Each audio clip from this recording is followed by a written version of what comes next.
Alright folks, welcome back everyone. 皆さん、お帰りなさい。今日は18日目です. It's day 18. We're starting with Bunpro today because our lessons or our reviews aren't coming up for another 40 minutes for Wanikani, which is our lesson day.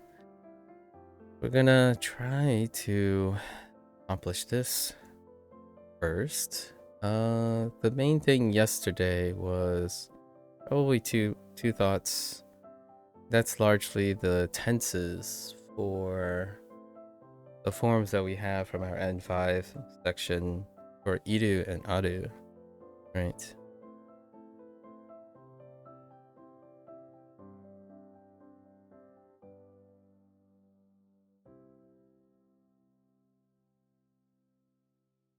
This particular iru. So we got inai,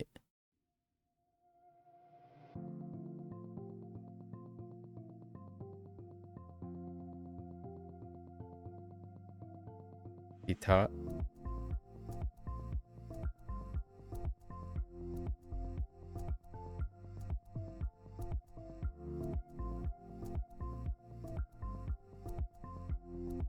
inakatta, right? So we got the negative, the past, and the negative past, as well as ite,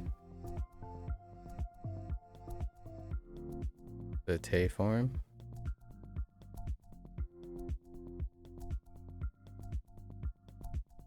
I'm doing pretty well, Xing Xing. How are you doing? What have you been up to lately? And then we have the audio.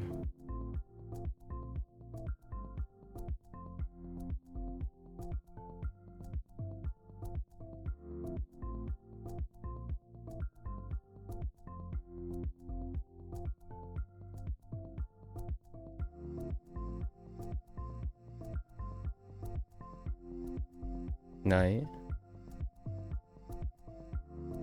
Stop.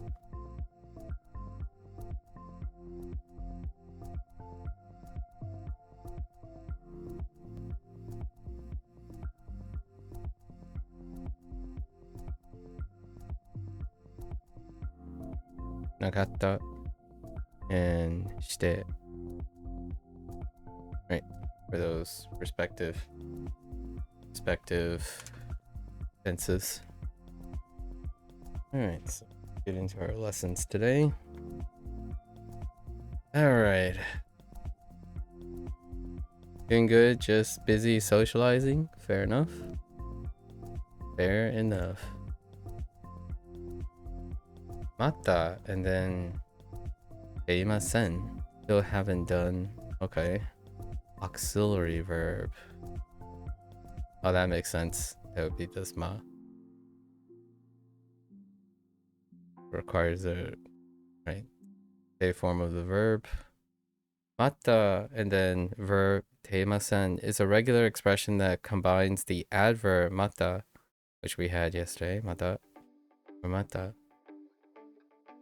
Probably mata. Huh. Anyways, with the conjugation particle te, right? So the te form will be followed by the verb iru in its negative, polite, imasen, or inai for casual, right? This expression has the meaning of to still not have done a. その映画はまだ見ていません。 Right. それはまだ生徒に教えていません。 Eto ni osiete imasen. Okay.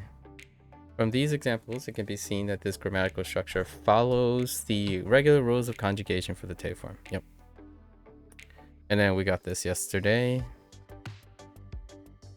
which means steal, but if you place it with a negative, I guess, what do I say this? A negative auxiliary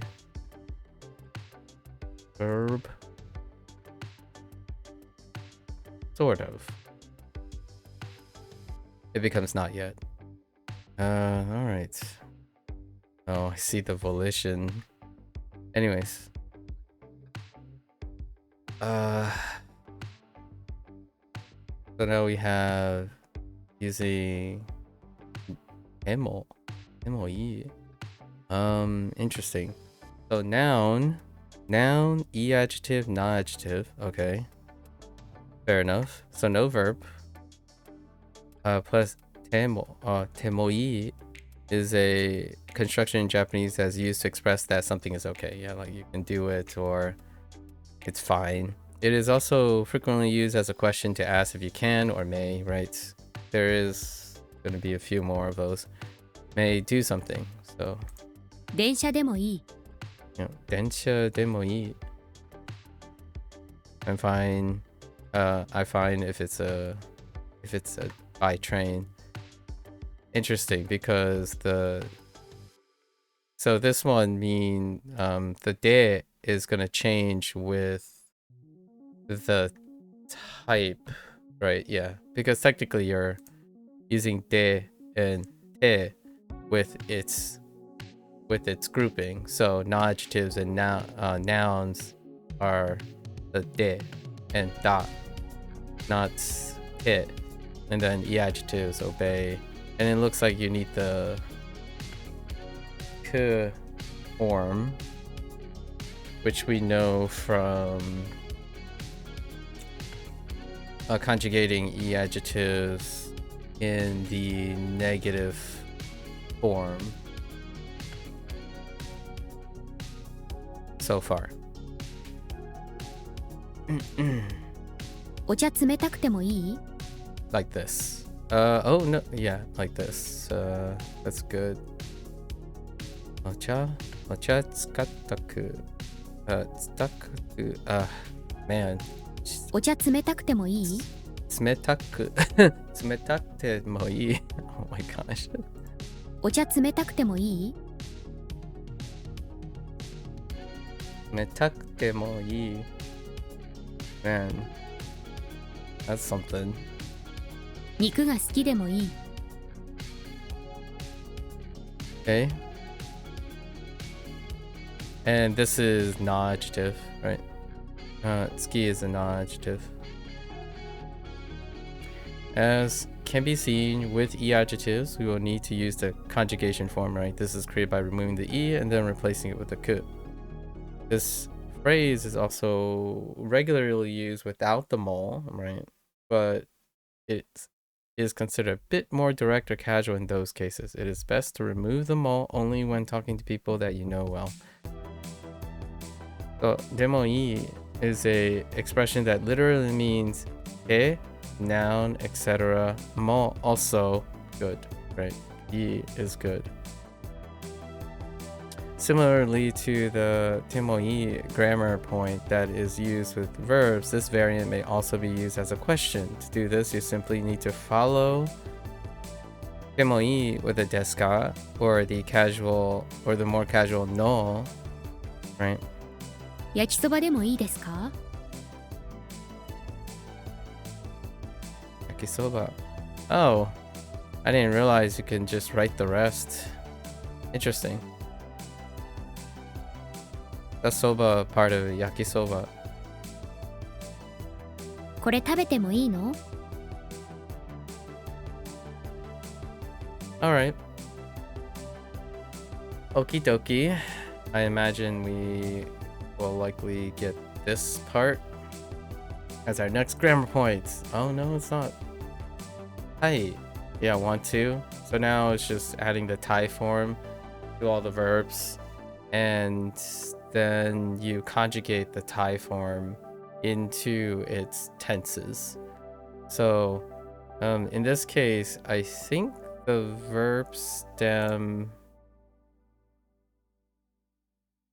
has no change. So you can, no, I think you have to, now that I think about it, I think this is only applying to ichidan and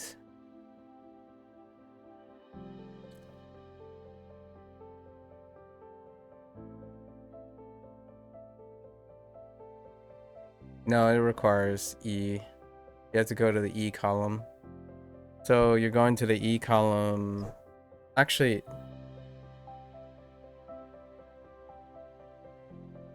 Yes, you're going to the E column for godan.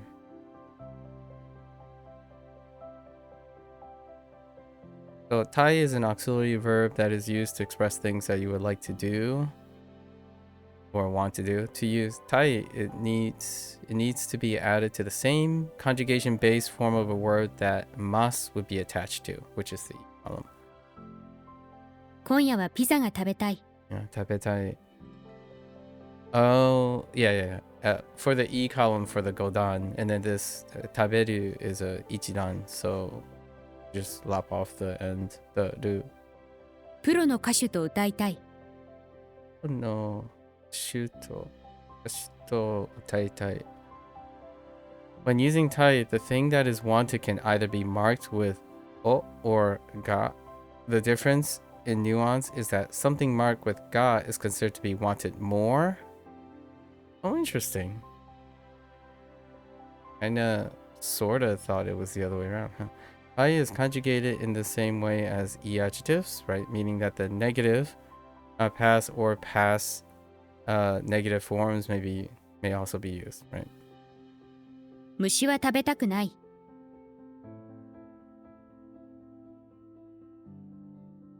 警察官になりたかった。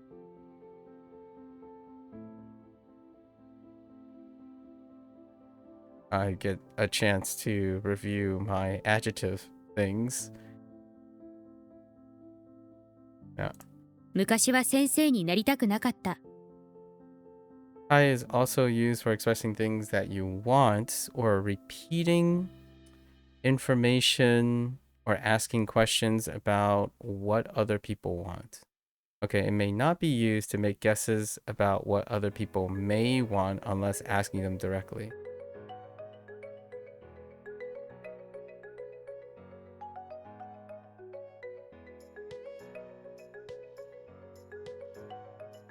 Right.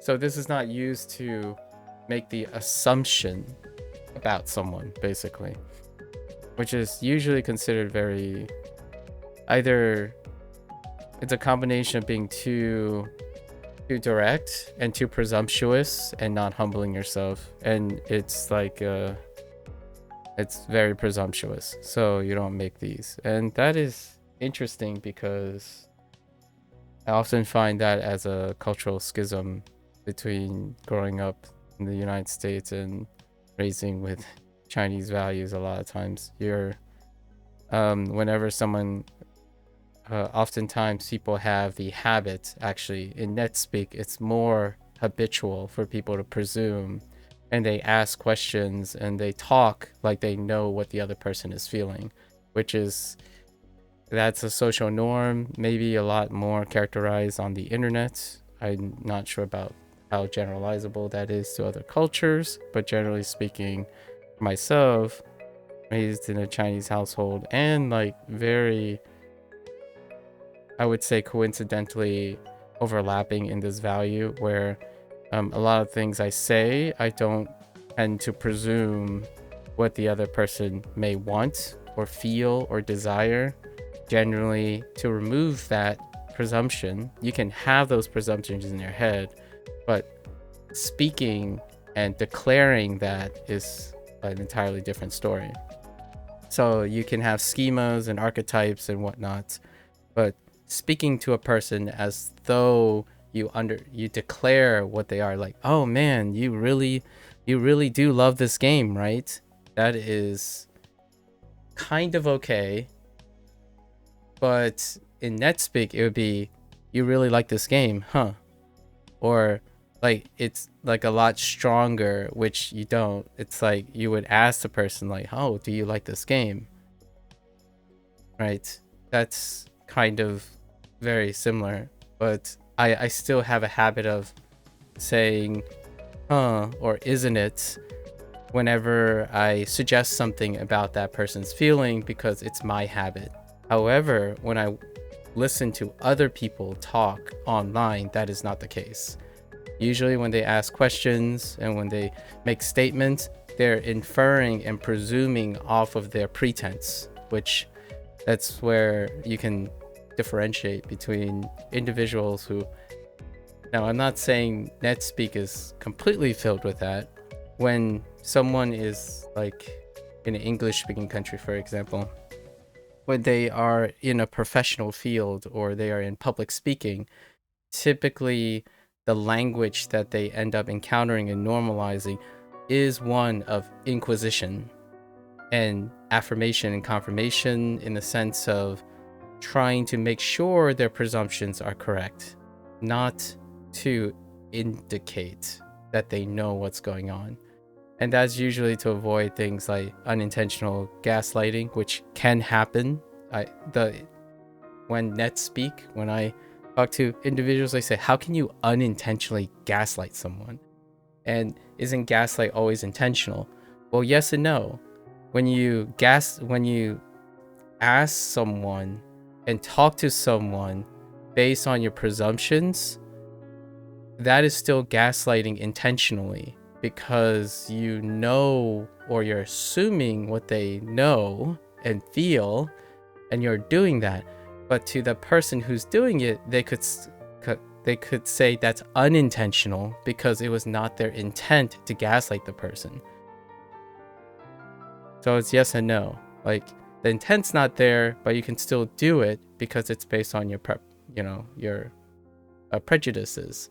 So in a way, like, this game, dang, you're really good at this game. Or you must really like this game because you're really good at this game. Like, well, that's awfully presumptuous. Those are the types of comments that you would see in Netflix. Like, oh yeah, this person's good because they like the game. Like, you can't know that. You can presume that it's likely that is the case. So that happens, I would say 90 to 100% of the time. No, not 100%. 90% of the time when someone's observing another person and they're talking about them, they correlate their desires and feelings with what they see. So it's like, yeah, this guy's really good because they probably love to practice the game a lot. But I added probably. Usually you don't even get that. You get like, oh, this guy's good because they practice a lot. Like, well, you don't know that. And they practice a lot because they like doing it. Like, you don't know that either. So this part has been true for a while. I had someone, here's one. That person's not around anymore. But I had someone literally explain to me about hoshi. Hoshi is to express like desire and want, only your personal ones, not someone else's. But it still translates to tai, the tai form. And this person explained to me how like I shouldn't be presumptuous and use it to say other people's things. Like, how do you know that I would be presumptuous in that way? So the irony here is that person was exercising a behavior that they were trying to illustrate not to do, which has happened. Not that I'm saying is a bad or a good thing. It's just humorous when these things happen. Because it is, and I'm not, again, it's not bad or good. It's more so that on the internet, the normalization is that people actually do infer and presume how the other person feels.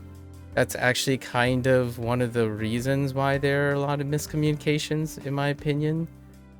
And you might be thinking, well, miscommunications, isn't that a negative thing? That's a little bit presumptuous. Sometimes from time to time, miscommunication can lead to greater depths of communication in general. Right? The discussion and revolving around miscommunication leads to behavior like this, in my opinion, and cultures like this, which because there's so much that could happen, generally you don't jump to the conclusion that you understand someone else's feelings and desires when talking about them in the third person, or even talking directly to them. And that's my social norm, obviously. Other cultures might have different perspectives. Like, if you have seniority, which Japan does have, like that hierarchy, the seniority thing, an expert, like for example, someone higher up on a hierarchy could do that as a normal socialization. Like, I'm older than you, or like your parents talking to their, like a parent talking to their child. That can still happen even in Japan and whatnot, right? But generally in public, this would be an interesting concept to see how it would be interesting to see how Japanese and other cultures adapt to the normal net speak online, because it is often incredibly indicative and forward. Like, I'm even saying that those who learn English as a second language adapts to that. I don't know if their intent is the same though. Like, for example, when someone says, "Oh, you seem happy," I'm like, does it? Like, do I seem happy? Like, that kind of thing. I don't know if that's what they do or not, because here's one other thing that happens when this type of thing is miscommunicated: apologetic. So like, you would have things like, "Oh, you seem happy," and then the other person is like, "Oh, I guess I'm happy. Oh, I'm sorry to be presumptuous, sumimasen," right? Like, I'm sorry that was a little too forward of me. That's usually what happens too when you have like the cultural difference, especially online. At least you can tell who is from a specific intent background, and this one I resonate with a lot, quite a lot, because whenever I'm talking to someone who has problems communicating and who feels like they know that they socialize really well, and then I sit here and listen to how it's not their problem of socialization, but it's everyone else's socialization problem, and that everyone's like them, so they all have the same problem. That's this. It's kind of a vicious cycle. When you're presumptuous about like a lot of things, it tends to limit the number of people that you can interact with consistently anyways, and it may normalize and dampen your curiosity about someone else's point of view. 何が食べたい？オレンジジュースを飲みたかったの？ Even this is a little forward for me, like, because you're specifically choosing an object. That it's still fine, but like that's still more forward than asking, "What do you want to drink?" Or did you want to drink? Oh yeah, because they're illustrating the past tense there. Anyways, caution: tai is not used to tell other people that you want them to do something. Exactly. So this is done with, which this can be done with this, and also like te hoshi. So here's the hoshi thing, which expresses your desires, right? So you're trying to express that you desire that they do something, and then you can soften it by being polite about it, right? Which we'll probably get to in a bit. So, あなたはご飯を作りたい。作りたい。So as for you, you don't really need this, but I can see how you can read it like this. I want to make dinner, right? This can never mean I want you to make dinner for me, right? Without hoshi. And even then, it's kinda, I don't use this phrasing either, really. And it's a fairly unnatural sentence, right? Tai is not usually used when giving invitations, asking someone if they want to do something with you. In these cases, yeah, masenka as in like asking politely if you want to do something, is that form will come up soon too. Akane? Oh, someone's name. Akane mo ikitai. Weird. Yeah. That does sound more like a question than an invitation. Yeah, fair enough. Okay. Next one. Tari. And then tari suru. Tari. I don't remember this conjugation conjunctive particle. Oh, the top part is coming from the verb stem. Or is combined with the verb. Is this like doing two things at once? Yeah. Or doing two things. In Japanese, tari is a conjunction particle that is used in exactly the same way as te. Yeah. However, instead of having the nuance of then or and, it has the nuance of and things like, oh yeah, that's right. That's how that works. Basically, it is used for listing sequences of events that do not happen in a specific order. This was mentioned earlier when in the te lesson. The last tari in any sequence should be followed by a form of suru. For example, shita or past tense. Okay. Oh, we should go over suru as well. And I think that iru, aru, and suru should be in the back of my hand for conjugation. 休みの日は家でテレビを見たり寝たりする。 So 休みの日は on my days off, 家でテレビを見たり寝たりする。And then I do things at home, right? Or at home. I usually just say at home, and then I do things like watch TV and sleep. Okay. And then obviously you can still put in a direct object here. 飲み会で食べたり飲んだりした。 Nonda. So this time, did they do? They picked two ichidan verbs here, and then demonstrate this time with a ichidan and a godan. Because we're using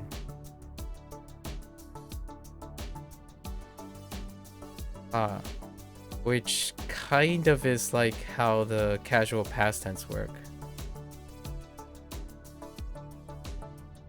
on the stem conversion.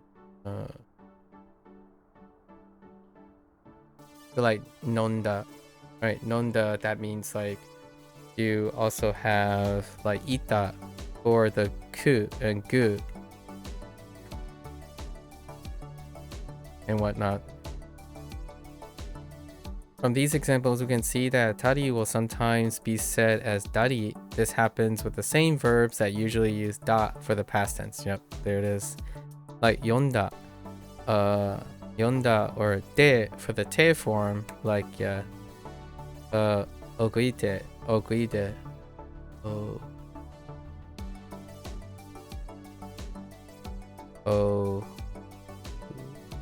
yeah, okuite.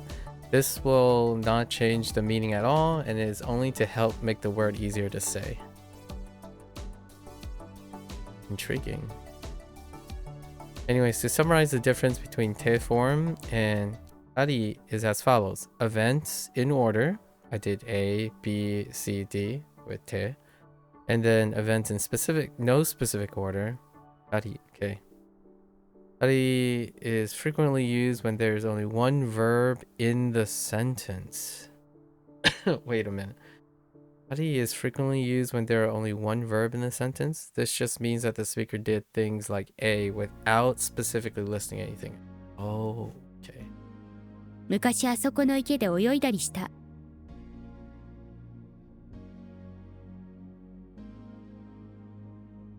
I see. Interesting. Caution, in cases where a suru verb is the last verb in a particular sequence, tari will often be omitted.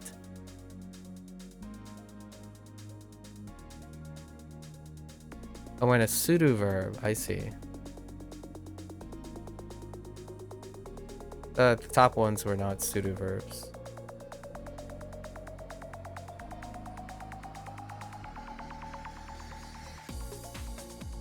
Usually suru verbs, not all the time. There are a few exceptions that I can think of. Most suru verbs are attached to jukugo.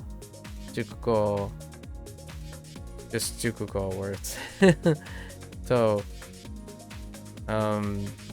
this one would be a dead giveaway right here.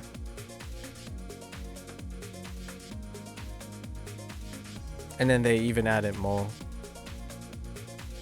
Fun fact, sometimes sentences will end with tarishite, which tari combined with the te form of suru, right? I see that. Tarishite is used at the end of a sentence to express uncertainty. Oh no, another uncertainty.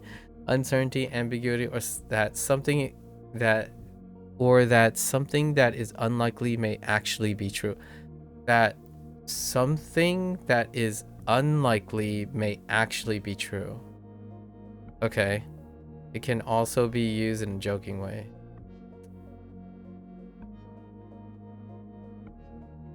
Okay. Onna yofuku. Oh no, yoru osoku. Oh, interesting. I thought this was one term. Interesting. Yoru osuku ni joshi kara denwa da. Alright, denwa da nanka mondai ase shite tari shite. A certain late nights, the director or boss, you get a phone call from the boss, okay? And then I think I might have said nanka. So what problems may happen? And how does this function? Uncertainty. Oh, so like something may happen. Yeah, okay, I see. If something may happen. Wonder if something may happen. I see.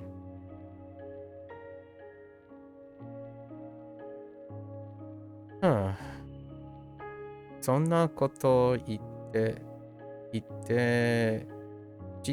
実はお前もそいつのことそいつのこと好きだ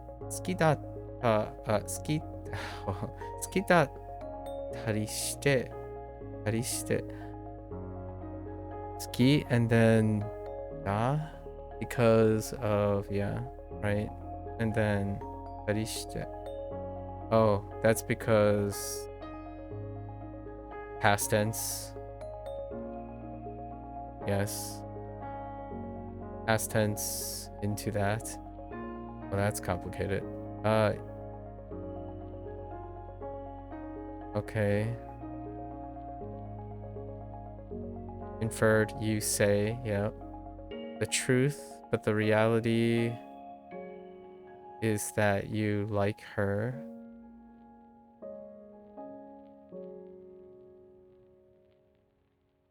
That is okay. That's kind of hard to read. Oh no. Okay, maybe a little bit later.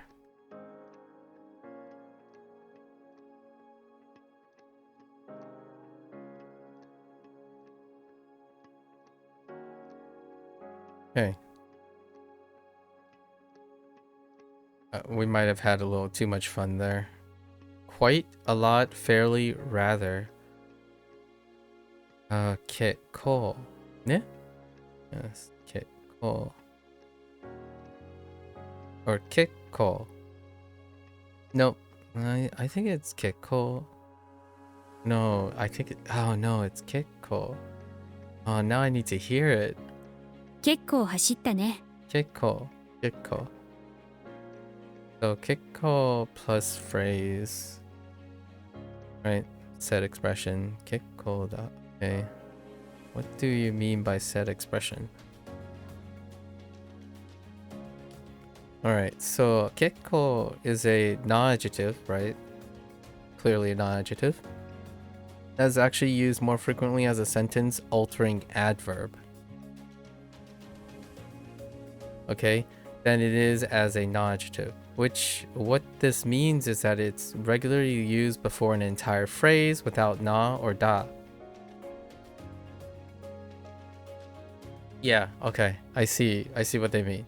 And it will modify the entire sentence. The most common meaning that kekko has is quite. Yeah, there's also like soon, right? Soon, immediate, etc. stuff.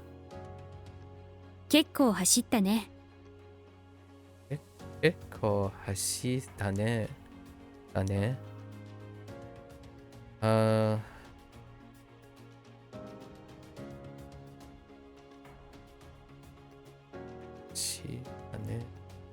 And then it's inferred for we. Okay. Fair enough. 結構高いですよ。 Okay, fun fact. Kekko is used very similarly in Japanese to no thanks. Oh yeah, that's what the kekko desu, right? To no thank you or in fine thanks in English. For example, if someone asks you if you want to try a sample in the shop, most people would just say kekko desu, right? I don't. Oh no! What was the plastic bag? Oh yeah, fukuro. Fukuro wa kekko desu, right? You're fine without a bag.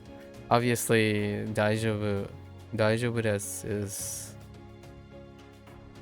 gonna need some nuanced comparisons, but yeah, this I think I hear this more as a set experience. Set expression, actually, even more so than this.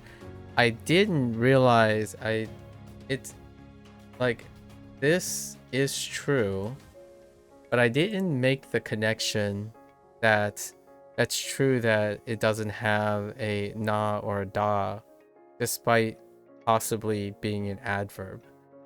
I haven't even made that connection. So that's a, maybe I'm kind of curious how frequently that point is going to come up.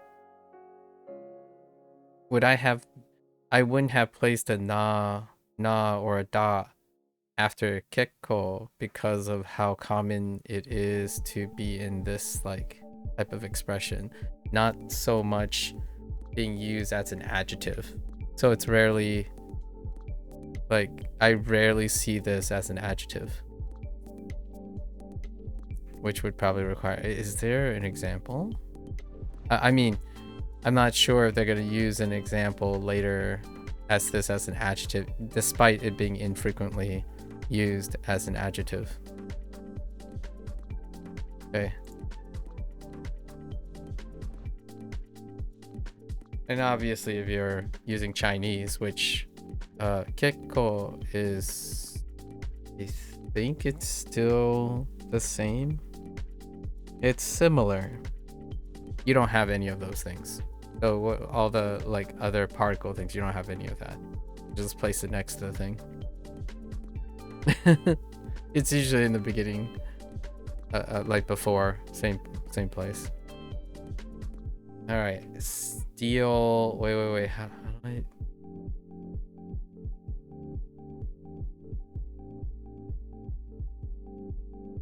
So we take the stem, right?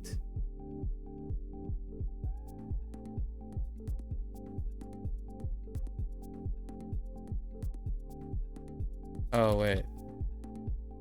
Wait, how do you do this without anything? Do you just,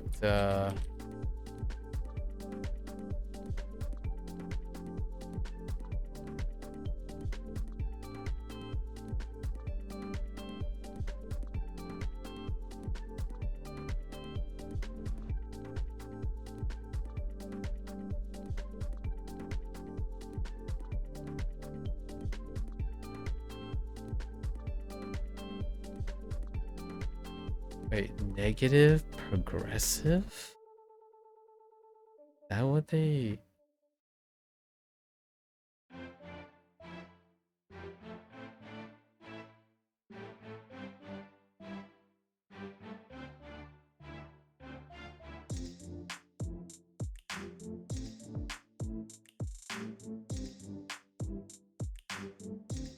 Negative? Oh, whoops. I used the...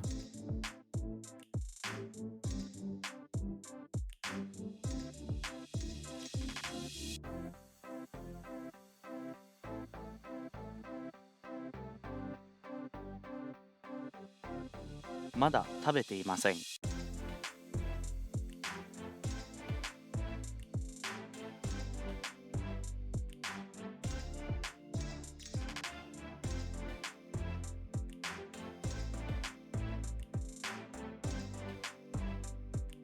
Okay.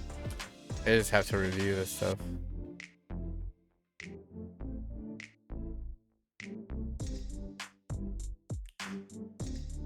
So it's considered permissive, okay.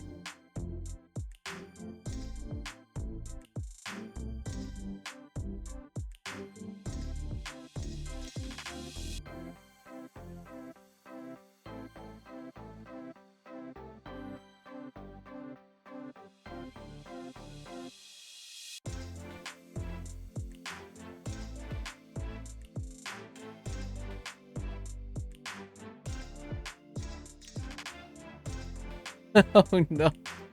Wait. Oh, I forgot the I forgot the demo. So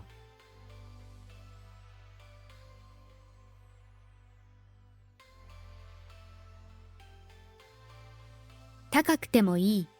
高くてもいい。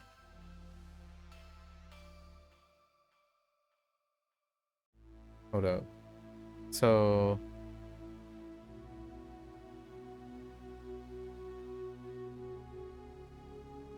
okay. All right.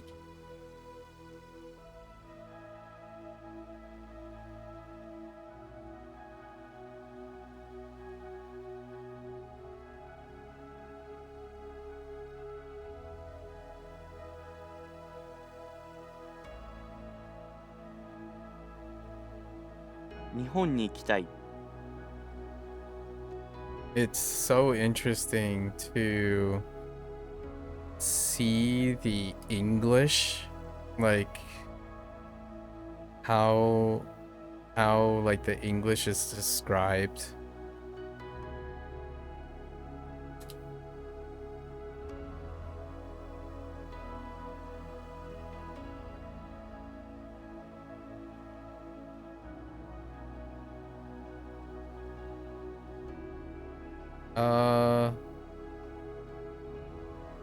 Oh no. 家でゲームをしたり食べたりした。Oh, non-exhaustive.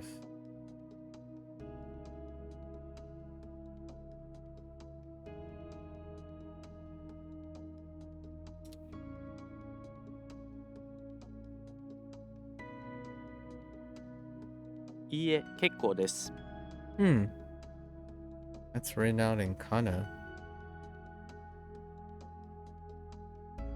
Iranai. Wait, where's the note on iranai? I guess that's later.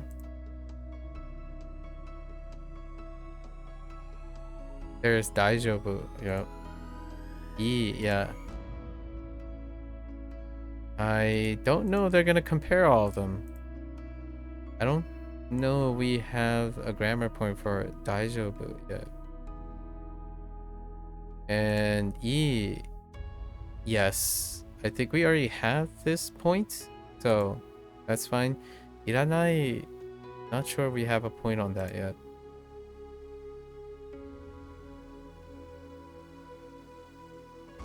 Okay, let's do our vocabulary.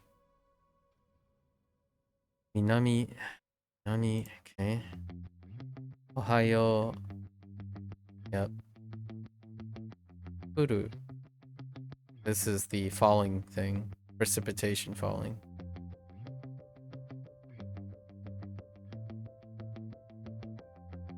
To beam down, interesting.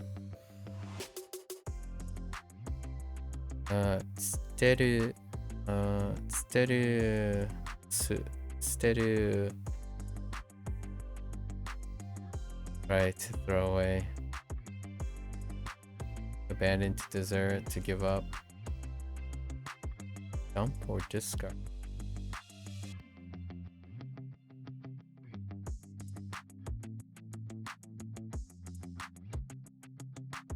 I'm trying to think of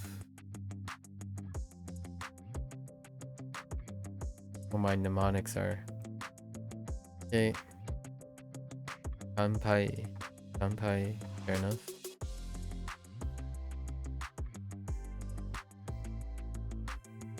Maishu.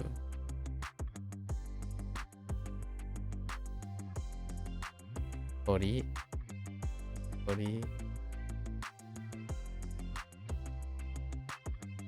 Gaishu. Kon.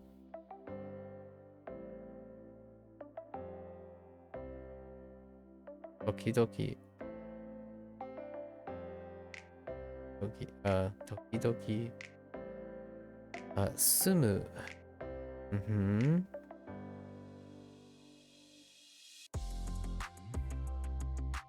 Uru.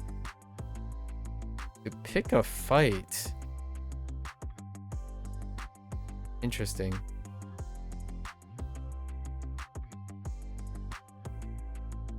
Oh, to make oneself known. That's interesting.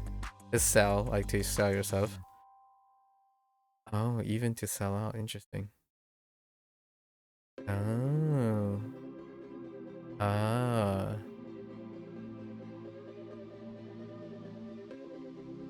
Higashi.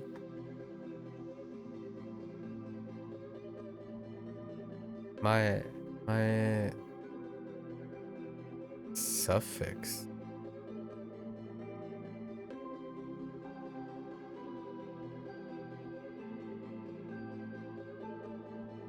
Oh, a prior. Oh, that's interesting. I can kind of see how that works. Having a prior. Oh yeah, private parts. Yes. Aware of that. Oh, yep. The front of things. Okay. Alright. Yeah, musume.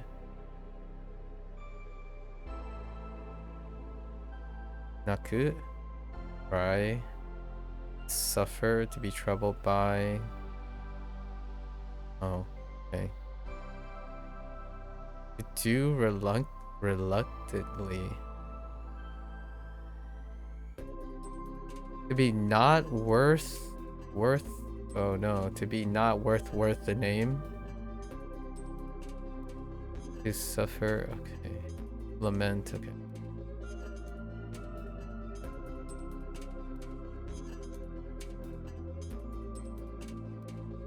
Wataru.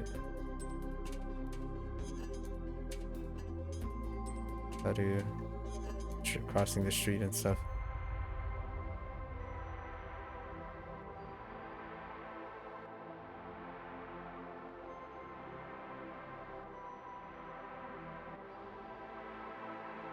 I'm looking at these characters because I'm not sure how well I am at recognizing Wataru. Okay. Is this Haidu? It's Haidu. They have a separate entry for each read, which is nice. I think that's a little too much information sometimes, but it's not too much information when you're aware of all the reads. Because this isn't iru. Or iru. It could be iru, actually, not iru. Oh, actually, sorry, not iru. Ireru. Probably ireru. So ireru. Yeah, ireru sounds awful. Ireru. Hairu. This is hairu is the intransitive. So many things. And I think we've seen almost all of these. To be ready is interesting. Not sure about this one.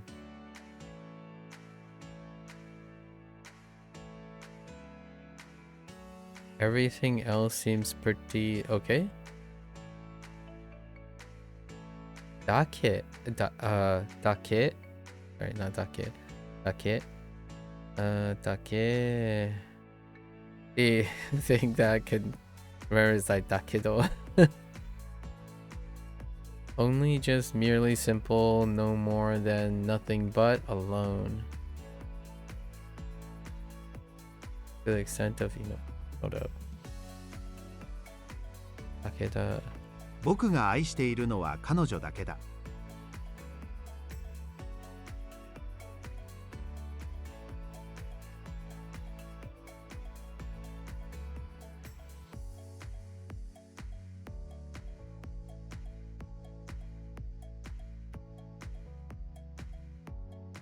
That's interesting. Where only ended up modifying.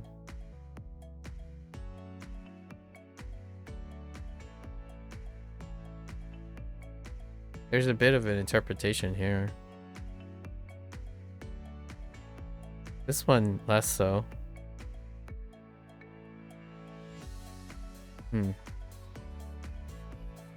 Got it. Right, which interjection? Yeah, okay. Alright. Some of these are getting a little wild. Oops. 南はどの方向ですか？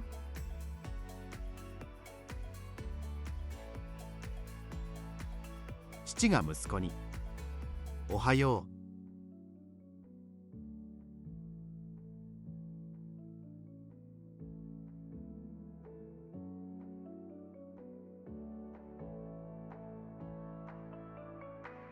Oh no, I'm drawing a blank right now.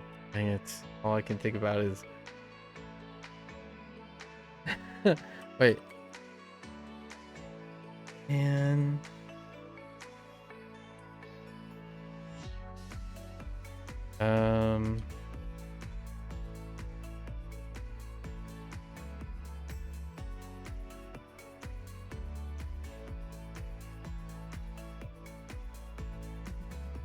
no.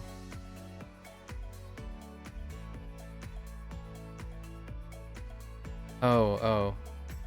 We're talking about rain here. 雨が降る。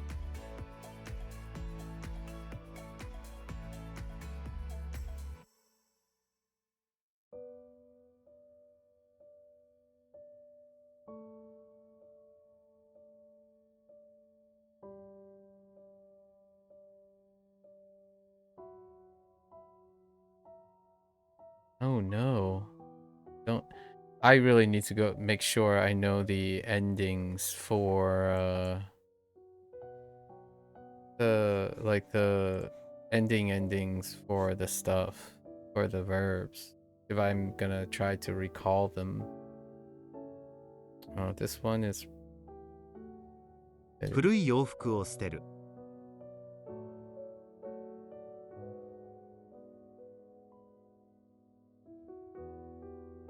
that does serve as a weakness.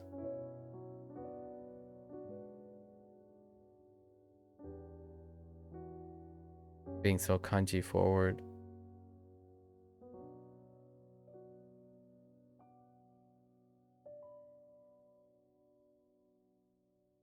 乾杯をする。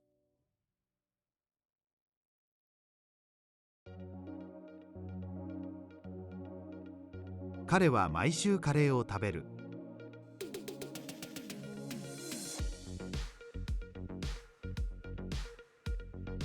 私は鳥が大好きです。来週は私の誕生日だ。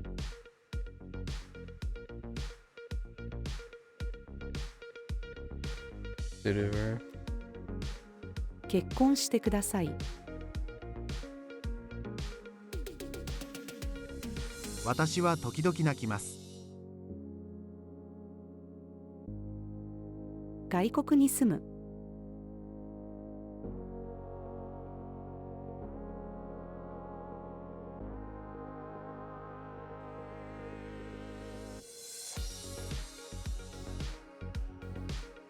How does how?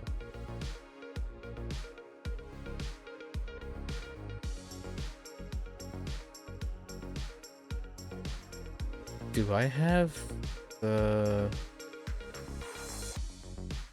wrong cell?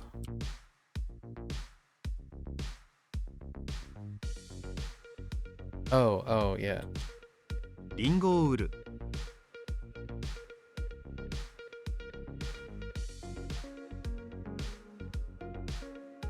東から太陽が昇る。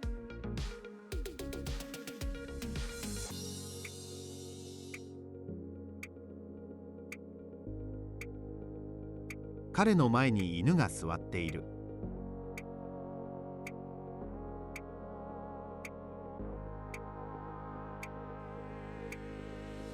娘の成長を見守る。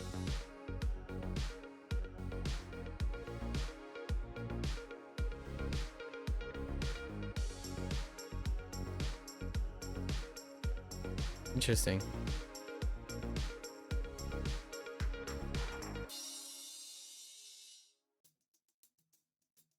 Mimamoru.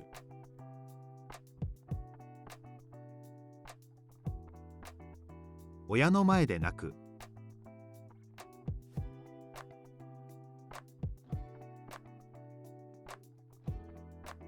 船で川を渡る。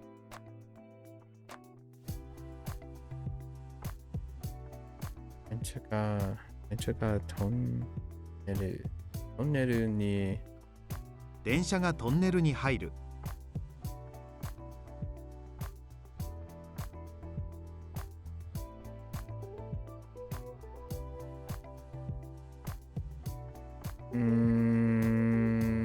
No, not too much of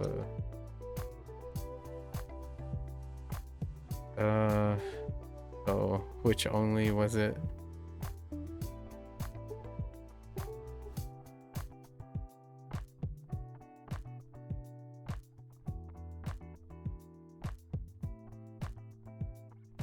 Uh, 僕が愛しているのは彼女だけだ。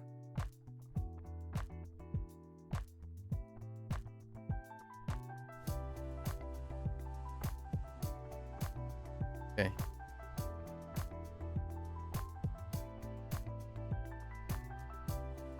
あなたの本はどれですか？ There are some rough ones in there.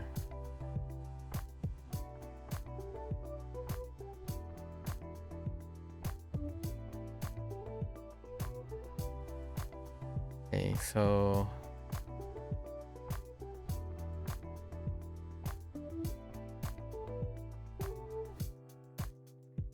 oh, can I go back? Yeah, I can go back. Okay, so Dore Dake is kind of rough. I have a lot of onlys. MAKU, fine. Those are fine. I drew a blank on Udu momentarily.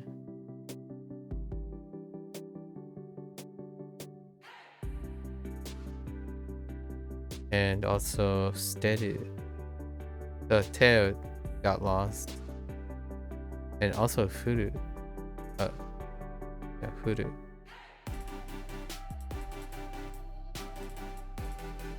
Oh, interesting. You can actually click on these for grammar points. Or some of them.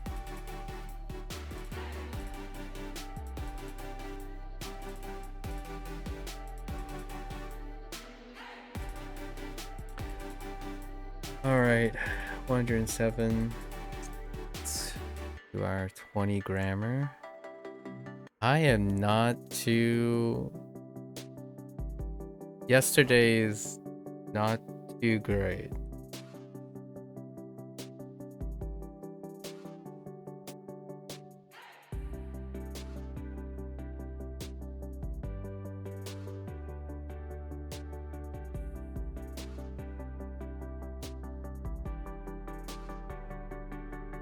これは右だろう?」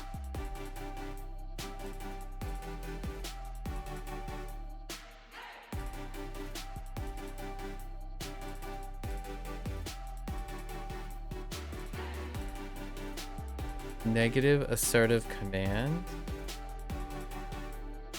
泣くな。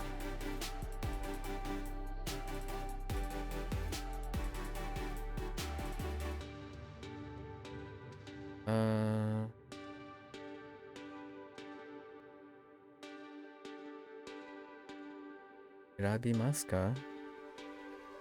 Okay, interrogative, non-exhaustive.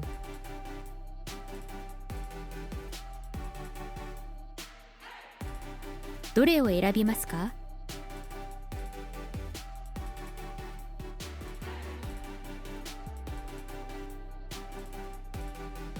Koko wa interrogative.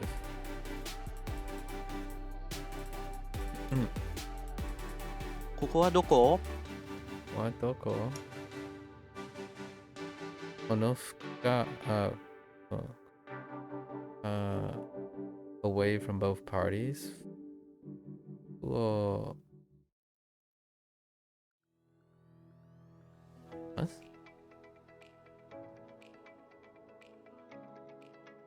Okay, so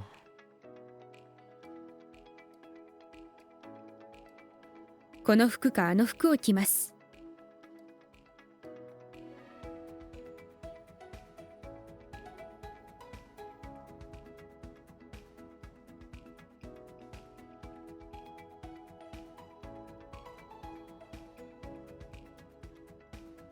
interrogative, non-exhaustive. ブラントを選びますか?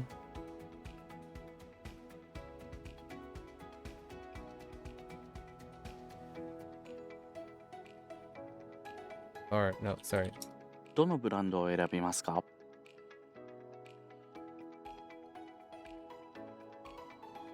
How did it differ?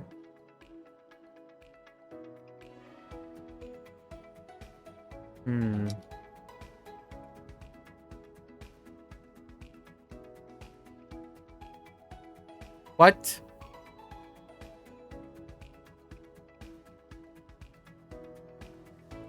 川がある」 Okay. I wrote that is a river, or this is a, I don't know. Wait, hold up. Oh no, okay, it's fine.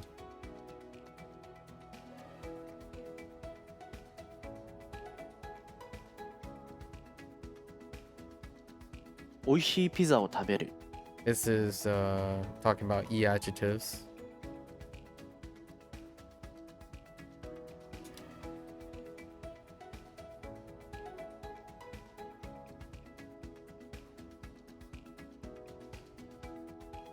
そのバスは早いです。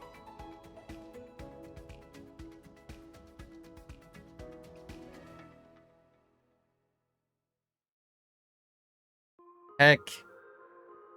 Oh no, it's geeking. Oh no, I just overlapped with my vocabulary. Oh no, hold up. I think it's still the same. It's still the same. サッカーだけが好き。 Yeah, takegaski. Alright, so that's interesting. I wonder if the vocabulary was designed to overlap with. Okay. Alright.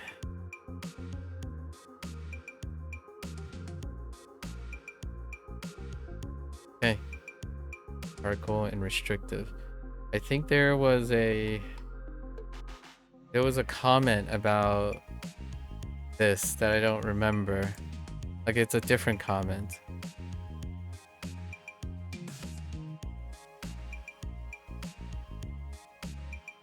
Was it about just? Yes.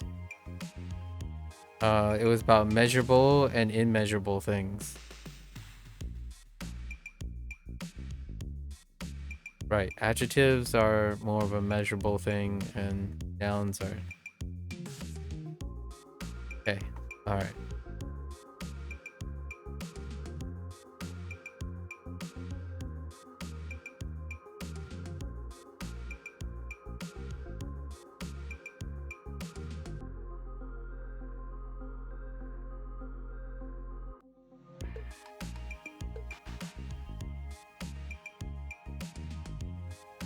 山田さんの犬が可愛かった。Past tense, e adjective.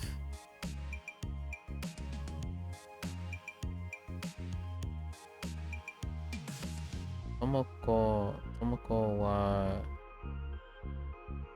kagi o conjunctive.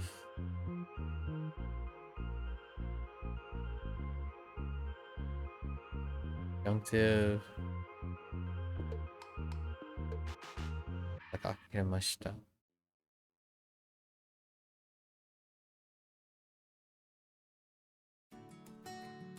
Conjunctive verbs. So we're just combining them. So that would be, and this is not related to, this is kind of related to today's thing, right? With kari. Kake. Pretty sure. Kakeru. Pretty sure it's. ともこは鍵をかけて出かけました。かけて出かけました。This is a very specific phrase too, actually. This is special too. Lock up.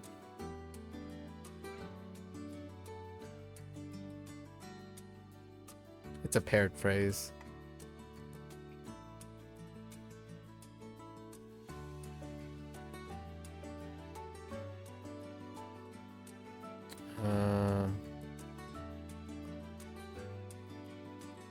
Okay, Bunpro 勉強する nominalizer.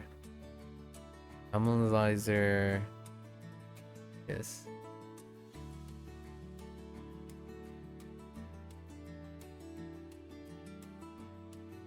I'm gonna say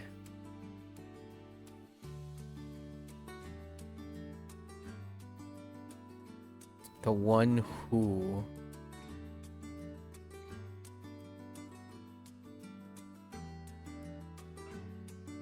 That is more like, I guess, you need a no? Is that it? This is the point about no, possibly?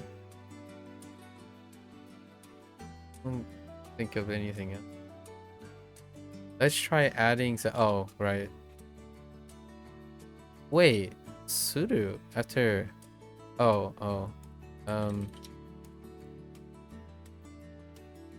Suru. What's after a suru verb?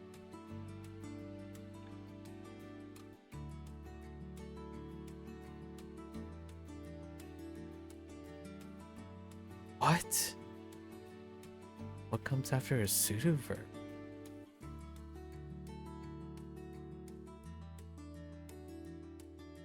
Oh, wait. Did it say after or before? If it said before, hold up. We still need a, like a... 文法を勉強するのは私です。It said after, not before. And then I thought it would, if it said before, I thought it was after this. I'm like, I don't remember anything needing to be after.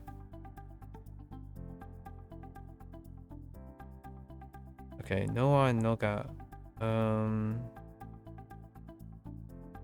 Okay. Okay. Unexpected ongoing.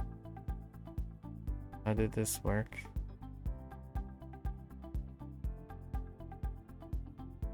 まだ食べていますか？ I don't think we have anything for like expected ongoing, right? I don't think so.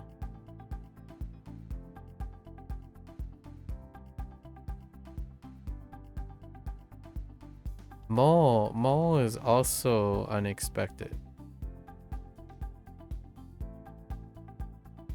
Anata blank.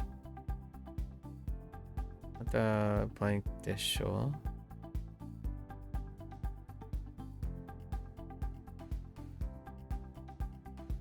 The what?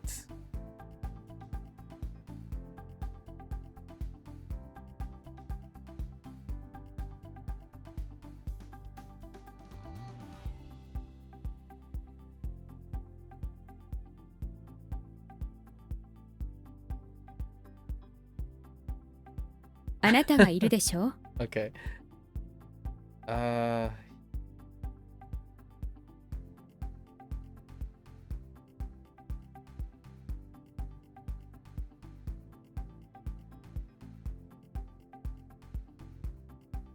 Okay. All right. Okay. All right. Sure.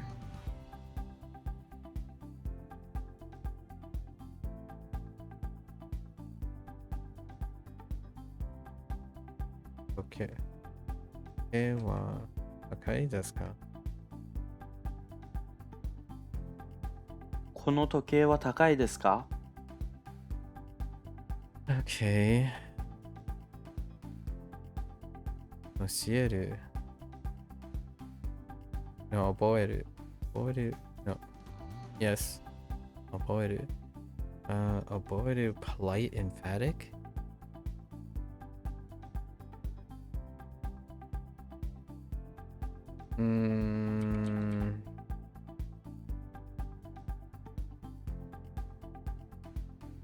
I will remember polite, emphatic. After 覚える. I will remember. Wait, but that's will remember.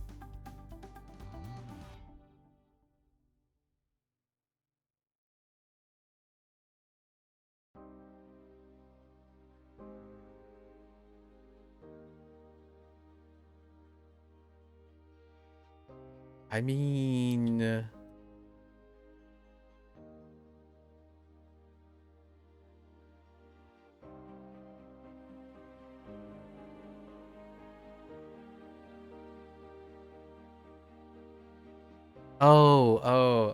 wait, that doesn't work here.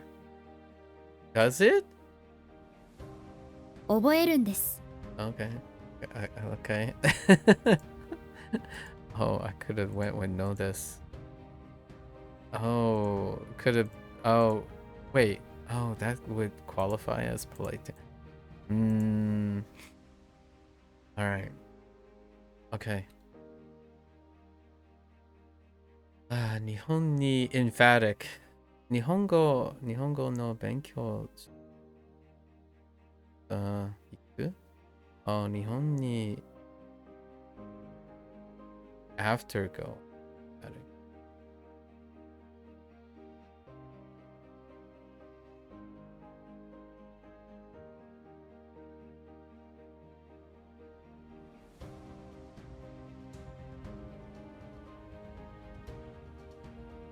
emphatic.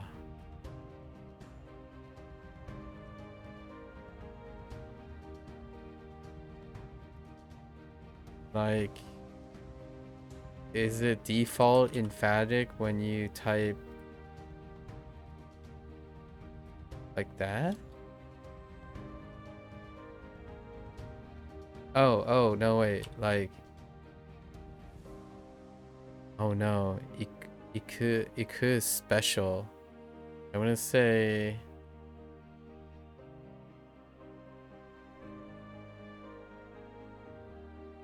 Yes. 日本に行ってから日本語の勉強をします。Iku is irregular. Ite kara. So that's having, like, once you have done something.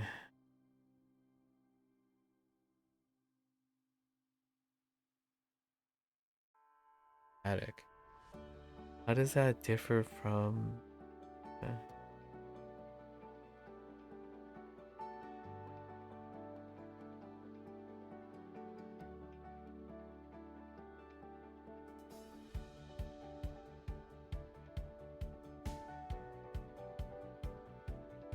This is very similar to the other thing that I was thinking of is because going to Japan, like, so like it's differing from emphatic this way, because the other one would be to say because I went to Japan. So after going to Japan, you could write because I went to Japan, I will study Japanese.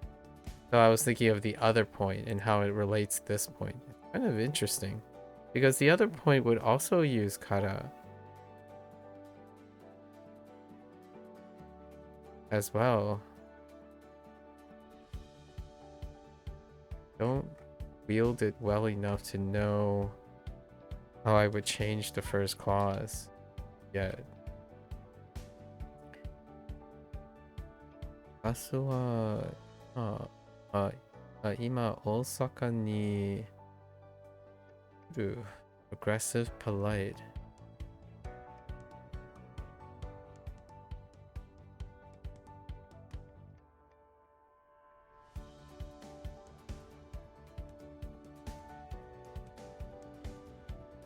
Aggressive.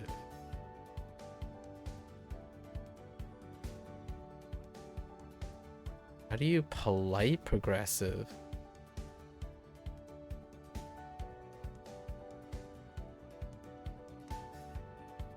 Oh, no, wait.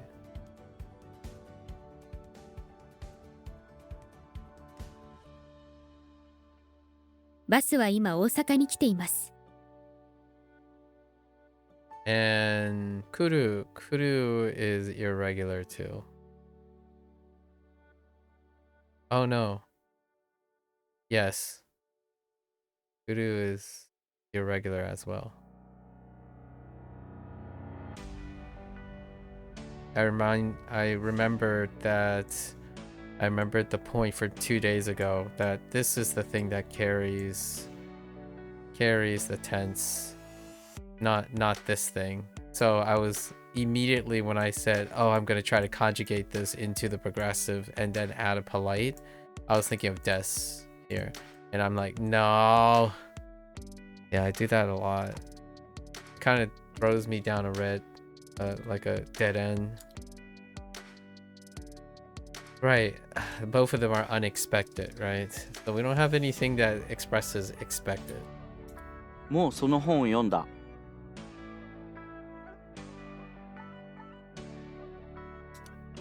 Okay.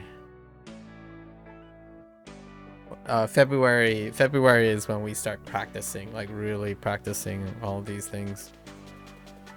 It's astonishing how little,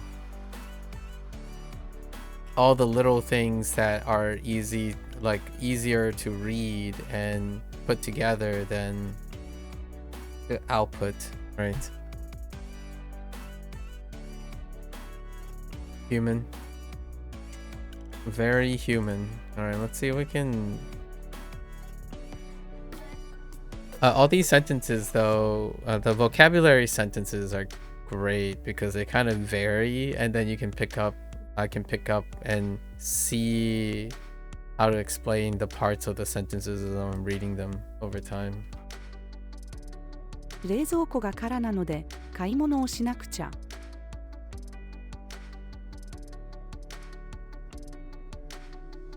Yeah, so node, right? nanode, because na before sora, and then node emphasizes what comes after, really, like the effect. So that's why the refrigerator is empty. So I have to go shopping. Another way to say would be, since the refrigerator is empty, I have to go shopping. But since would make it, if they wrote it as since the refrigerator is empty, it can emphasize the previous thing, but it really isn't. It's about the thing after, because of node, instead of like kara, like dakara, things like that. テレビを見てください。We didn't get this yet, but this is using e in the imperative. I don't know if we have a grammar point for that yet. This is imperative. Still using the te form though, like, and conjugated despite not knowing. Oh, or like not crossing that lesson yet. I don't know how to. Yes. 休日はカフェで勉強をしたりジムに行ったりします。I don't say cafe. I write something else. Like kisaten or something like that. Okay. Alright, we gotta keep going though. Today's lesson day in Wanikani. 私は水曜日が一番好きだ。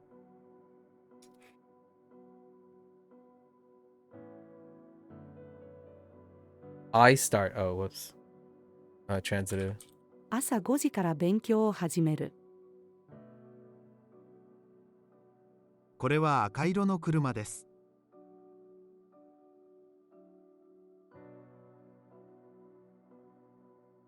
彼はとても細い。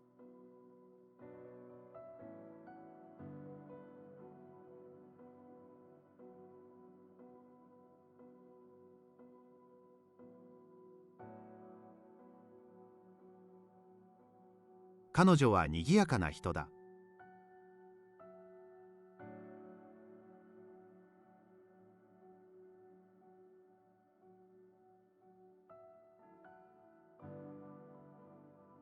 シャワーを浴びた子供に服を着せる。Ita. Oh, hey. Yeah. The one who took a shower. That's a grammar point too.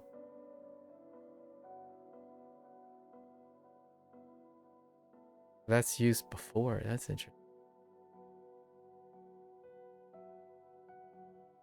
弟と一緒に寝る。That's a weird sentence. この漫画は面白いです。The meaning was weird. あなたの学校には何本の木があるの？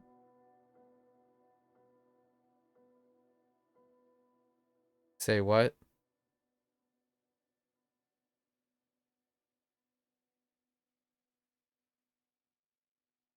What?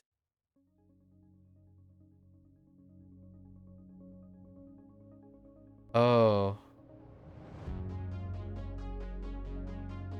Asobi o tsu? No, to? Okay. こうして学ぶ?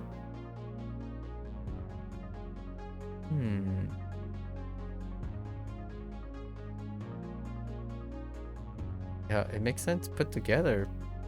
Interesting. So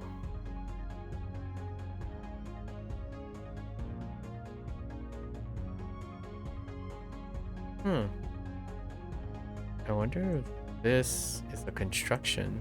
Like, this attached to an action is a construction.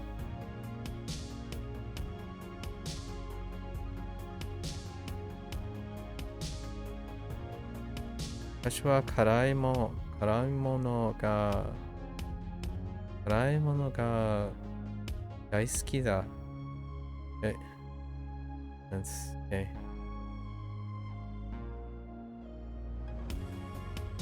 What type of light? Oh, please do not light a fire. Oh. 森の中の看板。ここで火をつけないでください。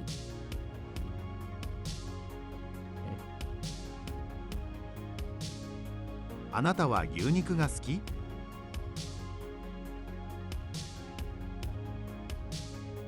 宿題をやる。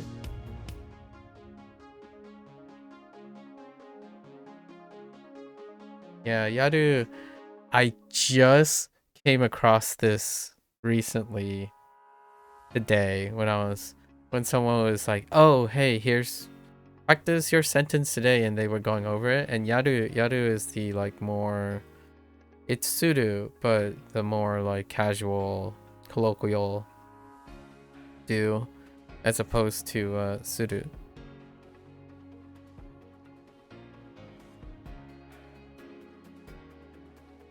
この中にはお茶が入っている。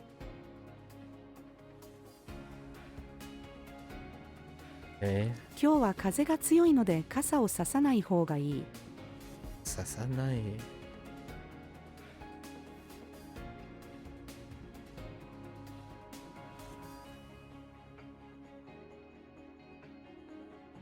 この靴は高いので買いません。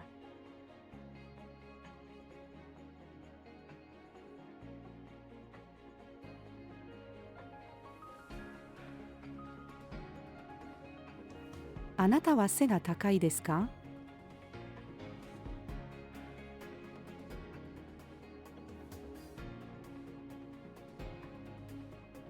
Oops. I'm kidding. 私の名前を覚えていますか？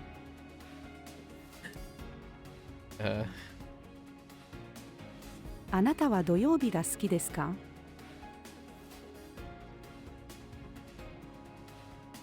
これは豚肉じゃない牛肉だ。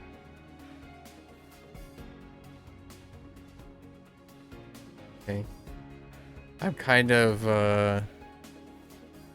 I'm trying right now as I'm reading this, I'm trying to list as many grammar points that I have covered so far in N5 from the N5 deck as I can. So, kore, right? Wa, right? This is a noun. So if it's not, you use janai, right? As because of this is what you use with nouns when you're saying not, and then da is the confirming with the noun. Like as much as I can as I'm reading this, just to remember some of the grammar points. Pick up as many grammar points as I can for repetitious sake. 私の母は感謝の気持ちや怒りの気持ちを言葉にするのが上手だ。Holy. Okay.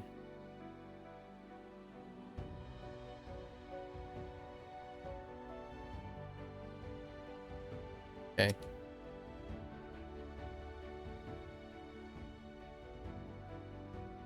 父が、お前は写真を撮るのが上手だね、息子。カメラマンになりたいんだ。Interesting.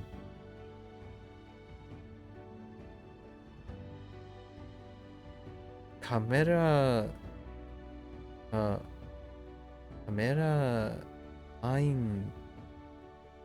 man, like camera man.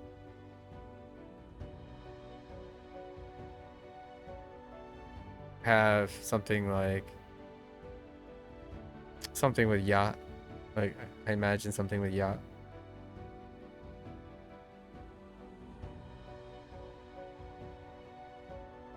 Oh no, how do you descend? It's not furu. Ariru?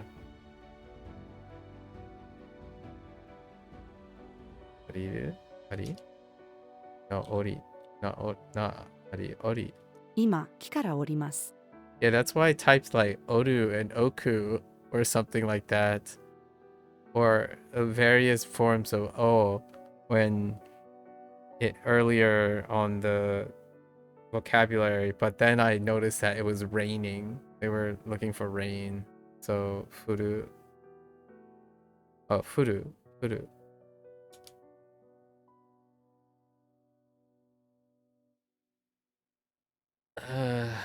Okay. テストの結果を待つ。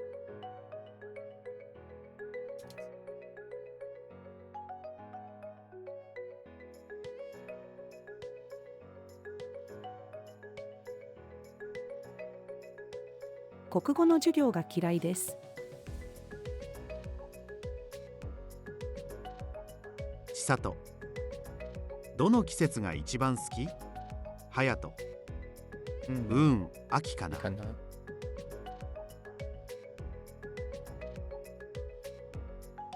暑いのでコートを脱ぎました。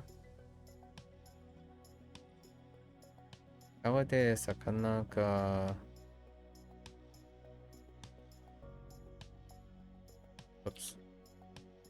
川で魚が泳いでいます。泳いで。Oh, I screwed up earlier. Oh, yoi. Yeah, I don't need. Right, it replaces the goo. I don't want to talk about it. 石鹸で足を洗う。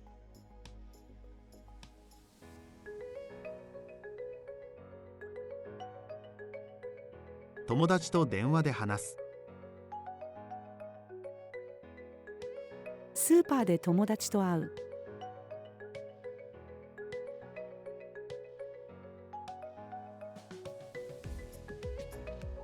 これさ、一人の街に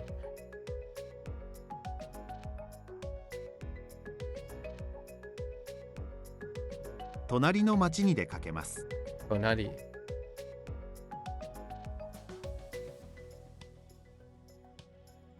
あなたは自転車を持っているの？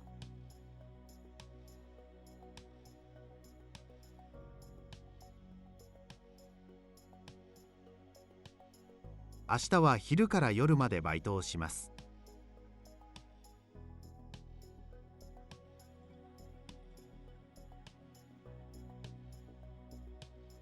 店を閉める。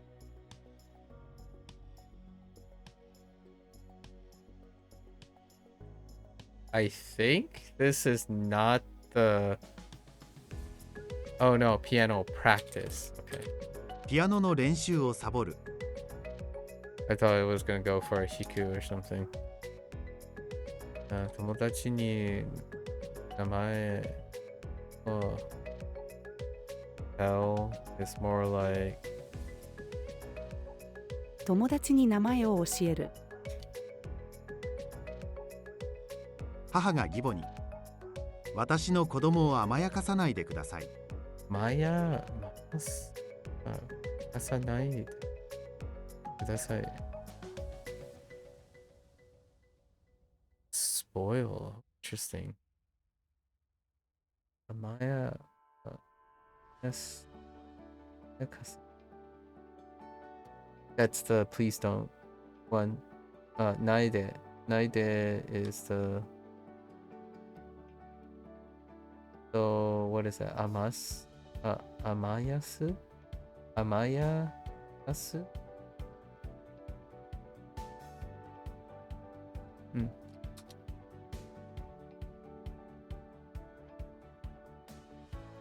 何か言ってほしい。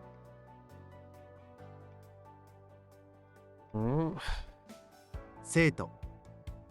先生、インフレの意味を教えてください。インフレ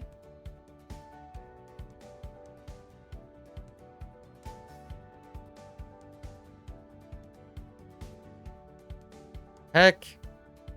Oh, what time is it? Oh. 今は午前何時？天気予報士が今年の冬は寒いと言っていた。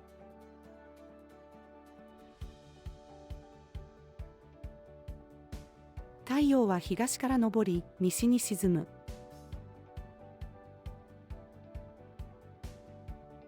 Oh, that's kind of cute. 沈む。このボールはよく飛びます。あの川は長くて深い。僕は仕事がある日曜日が嫌いだ。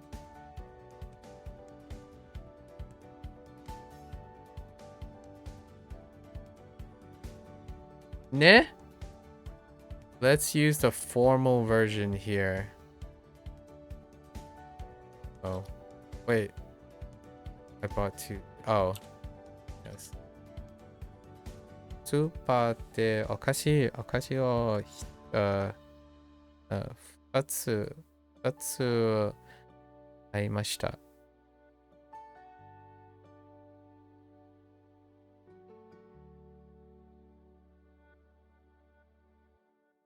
俺はアメリカやカナダで留学をしたい。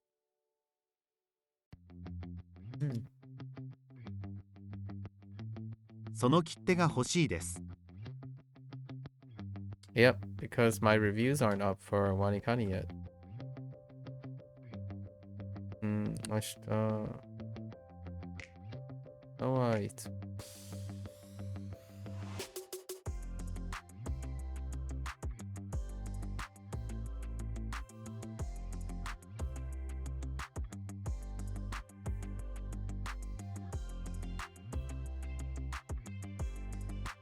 明日はいつもより早い時間に起きる。Although, that would be, even if I didn't start with even if I didn't start with Wanikani, I could have started with Wanikani because I would have already completed Wanikani on any other day.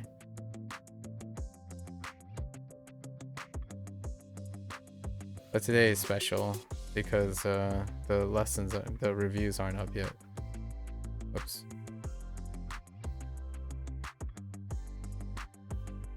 家の近くにバス停がある。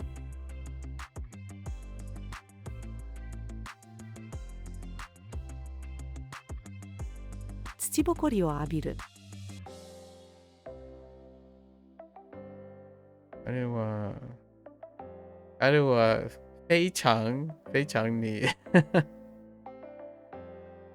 Sorry. What do I have for passion?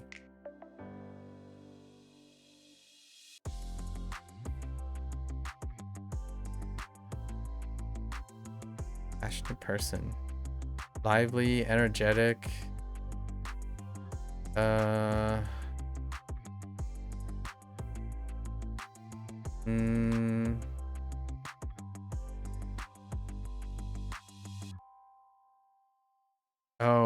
no. Well, maybe. Okay. Nuance of a burning passion. Okay. What is a burning passion? Anything we have for burning passion?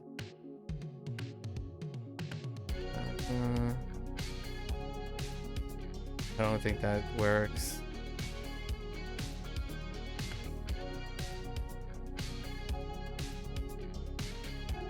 Maybe like strong? But okay, that's not it.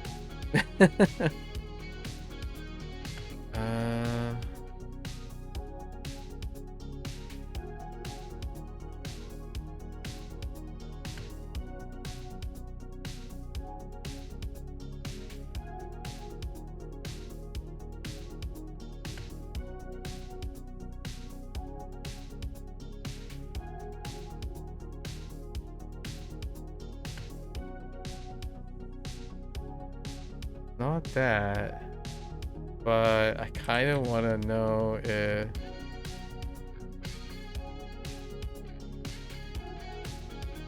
okay, you can't describe a person with that, so I was just curious if they left a remark about that.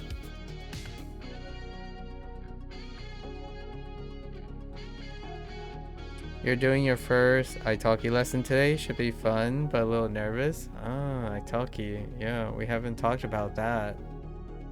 Good luck, good luck. When is it? Tell me a little bit about the italki person, because you would have known a little bit about the italki person. Oh, maybe it's like atsui. 彼は非常に熱い人だ。 Yeah, that sounds about right.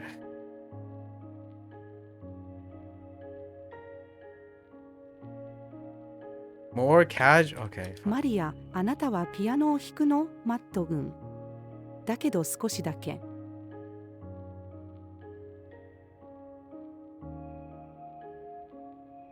I guess the context is that it's a younger person, and it's an introduction to an instructor.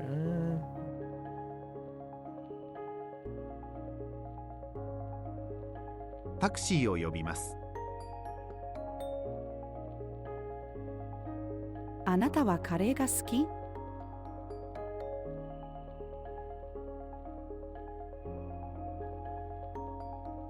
They play the drum. Oh, wait.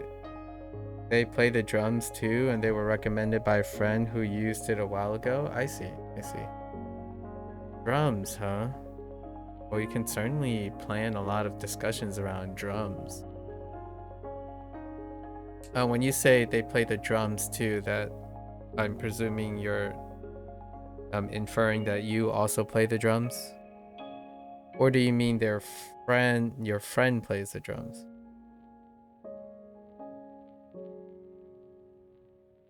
Like that person and your friend? Or do you all play drums? I mean, that's also a possibility. You play the drums? I see.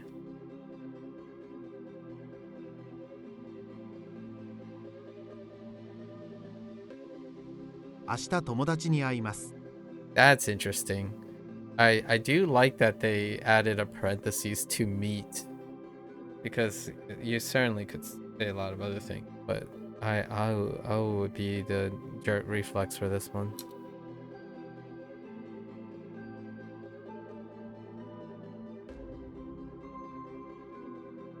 Just happens. What the happened? Oh, it's occur. Oops. 事故が起きました。 Right.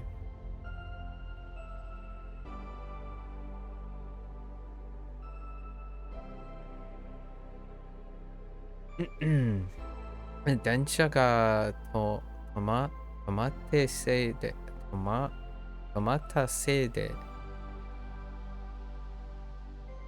バスが飛んでいます。Got it. 彼は今どこにいますか？どこに行くの？ね？どこに行くの？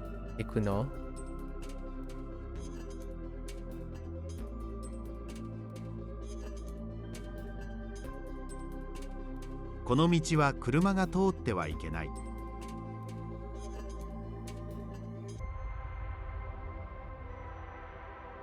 So this is your very first. I'm excited for you. I have Italki has been thrown around maybe like almost as much as Bunpro, honestly.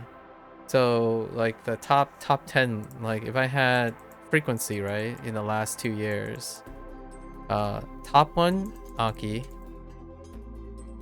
second one would be Yomitan. It's actually kind of close. Yomitan and actually Yomitan and Mikaku. Then we have Bunpro pulling up. Italki.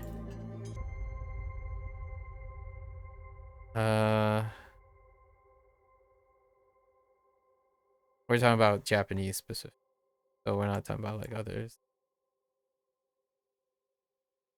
Technically, and we're not talking about the ones that I'm using currently. But Bunpro is a little close to the beginning. Genki is like below these guys.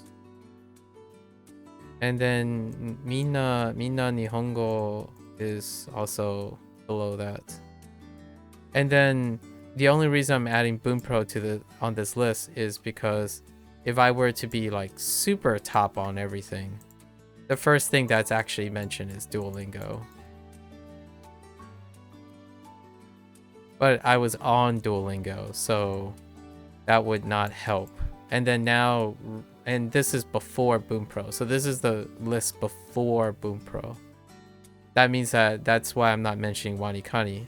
But technically, at the top, we can't mention Duolingo because I started with Duolingo, so that means people would mention Duolingo.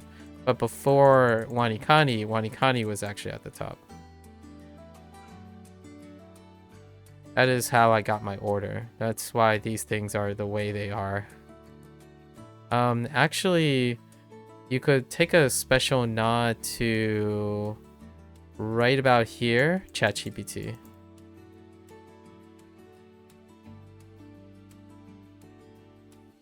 Those are the lists. And then like before Genki is Satori Reader.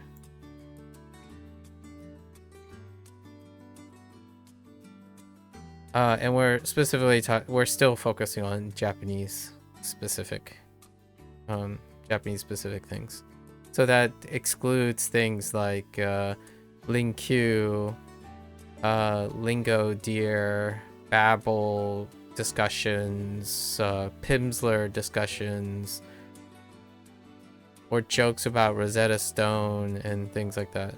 This is probably the hierarchy at the moment in terms of frequency. How far apart they are is pretty substantial too, actually. These things are really, really far apart. Like, these things are much further apart than these guys. You were just about to say Rosetta Stone. Yeah, I figured. I remember a lot of things, and I obviously I have a lot of thoughts. I think about a lot of things, but I generally don't share them unless someone brings them up. So yeah, we would omit all the... So these are like these are non-trans lingual applications. So that's why even Duolingo is not in this conversation as well. So is like what was the other one? So italki is kind of like very adjacent because you can actually do other things, but it has a historic relationship with Japanese. The other one would be something like reply or something, or preply, which is a little bit more promiscuous. I forgot how it's called, whatever it's called. It reminds me of the word reply, but it's a different service that does this. It's like italki. It's like pre-apply, something like that. And there's still more, like Rocket, something Rocket. This is like the other group. This is like the Duolingo, Babel, Pimsleur services. The translingual ones. Translingual ones are what we were trying to avoid here. Yeah, plenty of things. Yeah, plenty of things. There are also Spanish ones. When I talked about Spanish, obviously it only took like less than a week to get like hot takes for Spanish, like Dreaming Spanish would be the first one.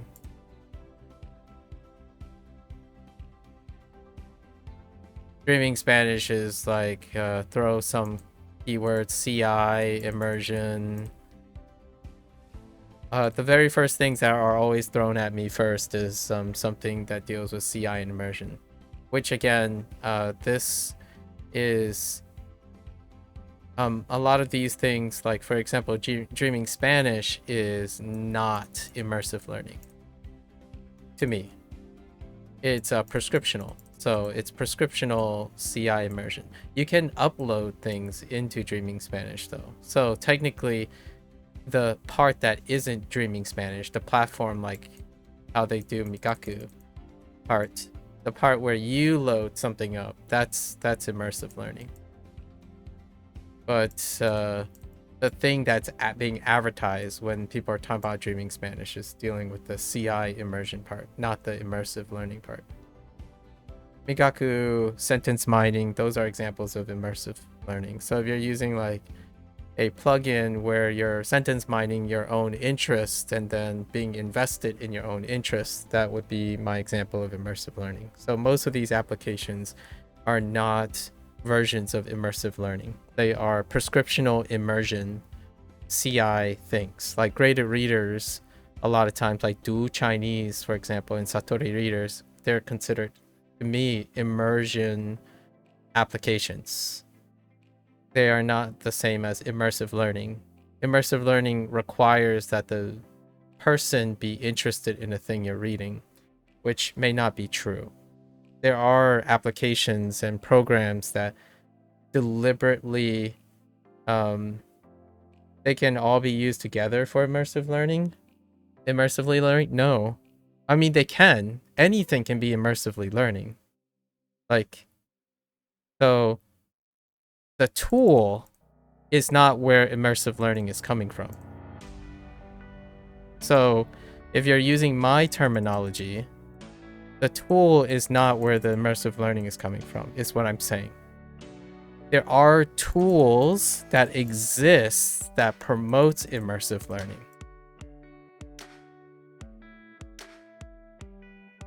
And the current one that is pretty on that list that was pretty cool was MAKU.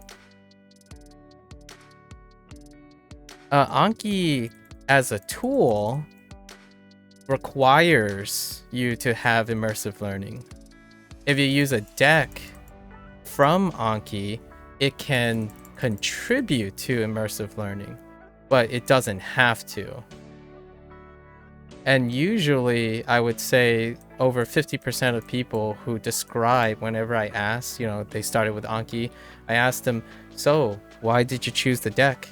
What is in the deck that is memorable?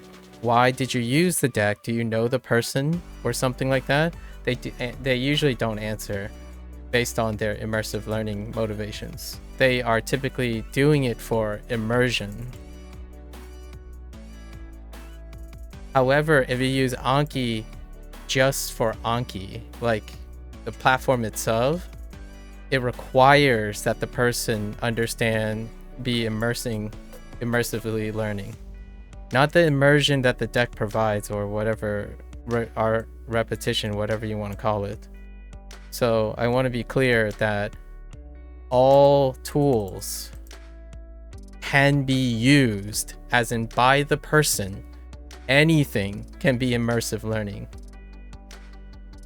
When I said that like things like graded readers are not immersive learning tools, is that they don't try to convince you why it's interesting. They're demanding that you find interest in it. They're trying to not make it interesting for you. That's what I think.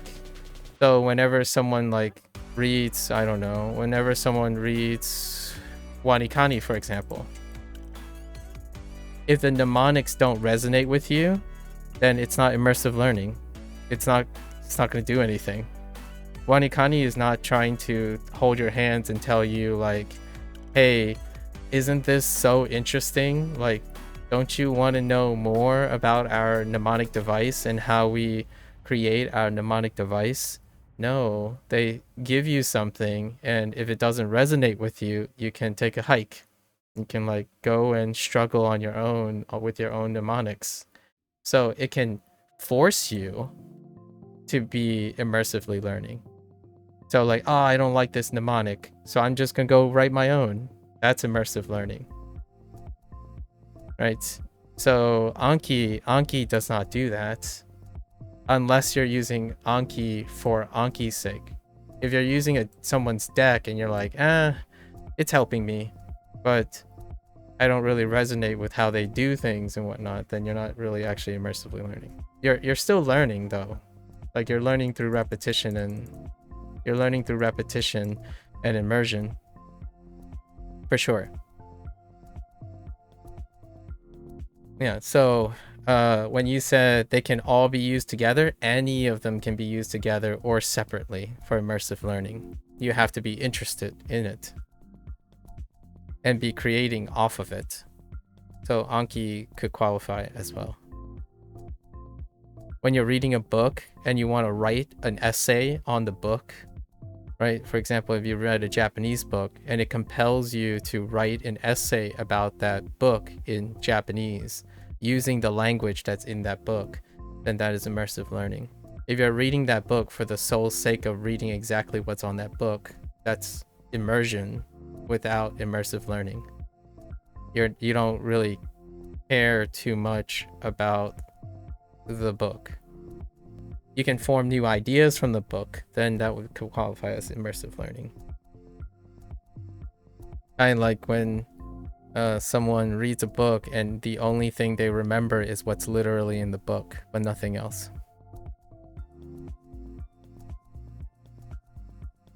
I like how people use Anki most of the time. It's not to say that one is better than the other. Immersive learning just takes up a lot of time, so there's no real need to do that. Like having a conversation forces people to be immersively learning. Otherwise, the person would stop talking to you, or like you wouldn't get feedback, or like you would be ignoring feedback and whatnot. So in the italki sessions are fantastic when you're talking to someone, because it almost literally have to force you to immersively learn. That person has to share an interest in you, either through monetary gains or however, and then you have to share an interest in that person, what that person has to say. So by default, if you go to like Japan or live in Japan, you have to immersively learn, period. Not only are you immersed in the culture and the language, you have to actually care and construct like input and output all simultaneously while having a conversation. So I do really enjoy the idea of people warming up to services like italki. Actually, someone came by like 2 days ago from, yeah, you're looking forward to trying. You thought it's not too expensive too. Yeah, by the way, one of the first people I met, he recently came back from Taiwan and China, and he was adamant about italki as well. He actually gave me something for it.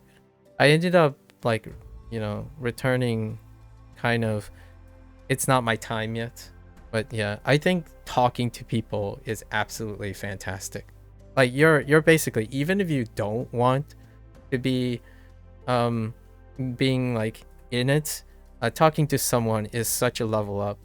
Like if you like outside of the nervousness, right?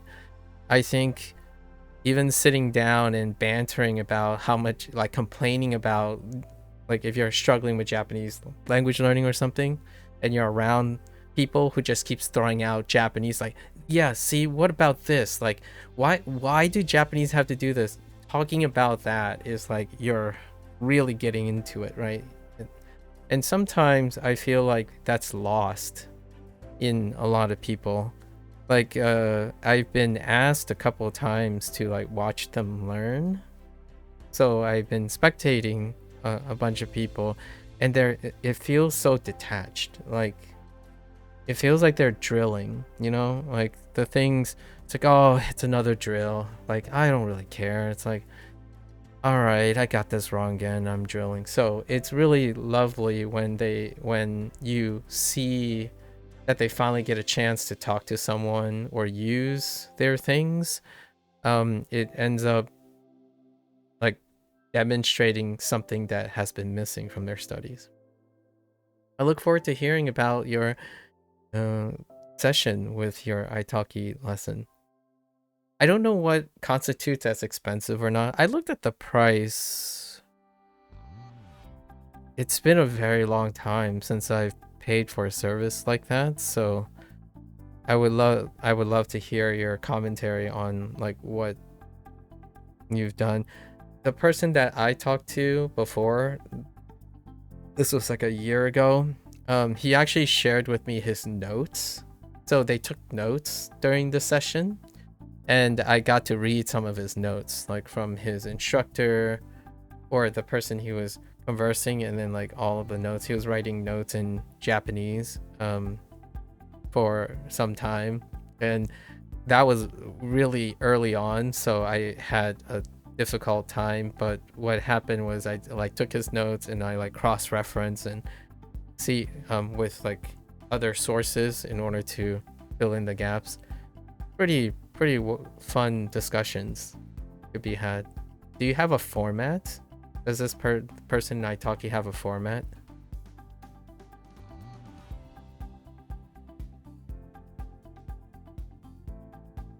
I guess this. あなたが彼女を殴ったの？はい、そうです。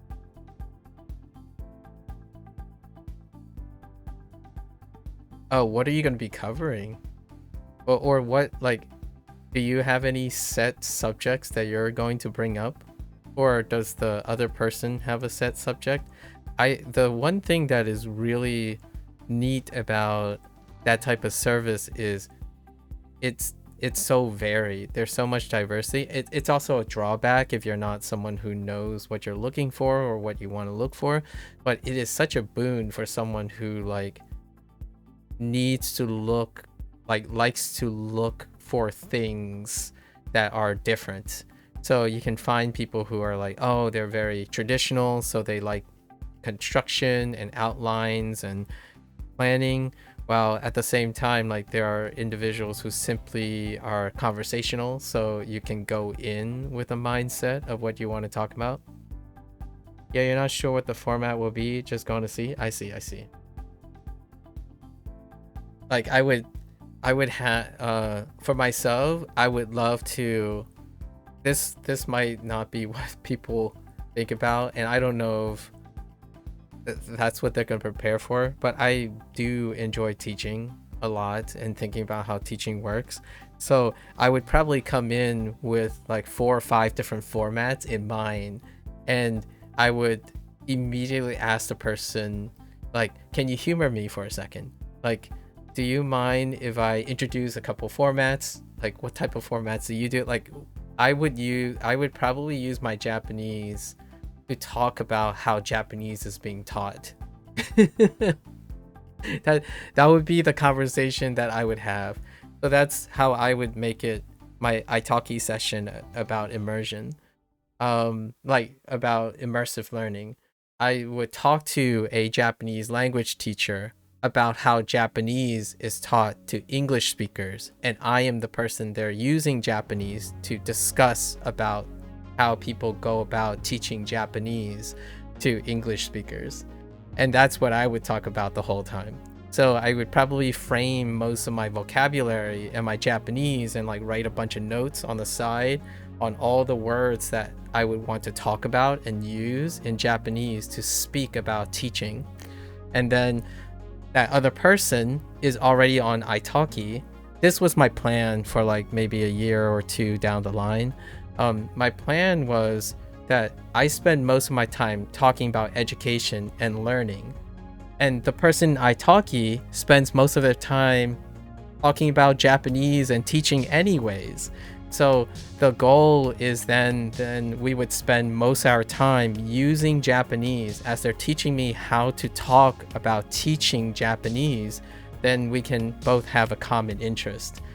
That's how I would circumvent the common interest thing. Like, I don't want the person to see me as a student, only just a student, or someone to help.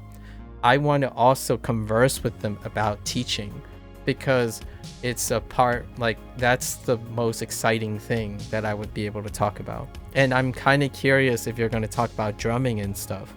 Like, you would also encounter like specific types of phrases and stuff, so you can like better express your stuff about drumming. Yeah, it's pretty meta, in a sense that I'm trying to guarantee that the other person would have something to talk about too. Like I did hear other people who had italki sessions, and they were really they were having problems basically immersing, right? What they find a lot of times, it's like they're back in the classroom. So one of the downsides to some of the other people that I've met over the time who talked about italki is they couldn't get over the idea that they're still back in the classroom, where they sit there and they just hope that the teacher, the person that they're hiring, is responsible for them, like engaging them and getting them to be interested. And my thought is, but you can be interested, you know? ドラムをしてます. Is that a ドラム? Oh, yeah, ドラムをしています. Oh, playing the drums. I see. Yeah, so I think for me, I would love to encourage other people. When you go into a classroom or like any type of service, you got to also bring your game for wanting to talk about something. I think that's what I miss about the classroom. Nowadays, teachers and students, they don't converse anymore. Like, my favorite part about college, and as you get later and later in your career in education, is that the subject matter will be common. It will be a common interest. So like you can't walk into a classroom without thinking like, oh, this is gonna benefit my career. So that's where my mindset is at. It's been so long since I've ever seen like I look at someone and say, I know more than this person. That person has nothing to share with me. Or the other way around, this person is the expert. I have nothing more to interest this person. This person is responsible for my education. That hasn't happened in so long now. Since I've graduated from college, my ultimate goal whenever I have to talk to someone, if I ever have to encounter them, have an interview, like even an employer, if I enter an interview and they're there to interview me, I am also there to interview them. Like the whole idea of motivating yourself to be in the exchange is what I would say the most like highest level of learning one can have. So being super hype and interested in what you're about to talk about with a stranger, you have some icebreakers, you know, it's kind of like a speed dating, so to speak. I usually joke about it where like some strangers would come by and they would like ask one question and I would ask like 10 questions back and give them time to process it. And they're like, it's like speed dating. You want both parties to be involved in it. And then they both learn. So you immersively learn together, interestingly. So that was my bid. And I was gonna possibly ask them if it was okay if I talked about it, like online and whatnot. So maybe in 2 years or so down the line, I would totally hit up like an italki session or something. And then maybe like talk about it. It's definitely going to be around teaching. Like, I want to know how they're teaching. Like, my first thing is I would spend all my Japanese to ask them to respond in Japanese, explain to me how they decided to teach me Japanese or to help me Japanese. Like, what do they do when I make a Japanese mistake or something like that? And then I can use that and literally also say those things in Japanese. So what is helpful about that is that the way they explain things in Japanese is I could explain it in that way in Japanese as well. So I'm literally getting a model, and as well as that's what their mindset has to be teaching Japanese at this point. So it's like check. We're both learning from each other, and it becomes more of a colleague thing. Do you want to teach Japanese in the future? I like teaching things. The short answer would be yes, but that also means everything else too. I typically like teaching whatever I know.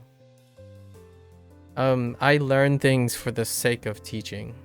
So Like right now, even though I can't speak Japanese or construct Japanese in like a comprehensive way, I can still explain all the things that I have learned up to this point. So that's how I learn. I learn with the intent of teaching things. So it might not be in a formal setting. I think that's what your question is inferring. Will I be interested in teaching Japanese formally in the future? That probably not. But every day I do teach something. I spend most of my time phrasing most of my experiences in teaching. Every day I do speak to 1 or 2 people, like not on stream, obviously, and trying to teach something. It could be about like stress management, time management, executive function, habit formation, dieting, nutrition, how to search things, technical support. I pretty much most of the things I learn for the sake of teaching. So whenever I learn something, my ultimate goal is generally 90% or plus of the time teaching. It's so much so that most of the things I do is for teaching before it is for enjoyment. It is through the act of being able to teach the thing that I learn that I find enjoyment. So like I play video games, for example, for the sake of playing the video game in order to explain the design and the points in the video game. So when I talk to someone, I'm able to explain my thoughts and processes in the video game. Enjoyment is a bonus though. Enjoyment is definitely a bonus. Yeah, I had this question before multiple times where someone asked me like, so what's your motivation for doing things? Because I typically ask other people's motivation, like, oh yeah, you like Japanese, like what motivated you to start Japanese, right? And they would reciprocate, and that's when I would say it's probably because of teaching.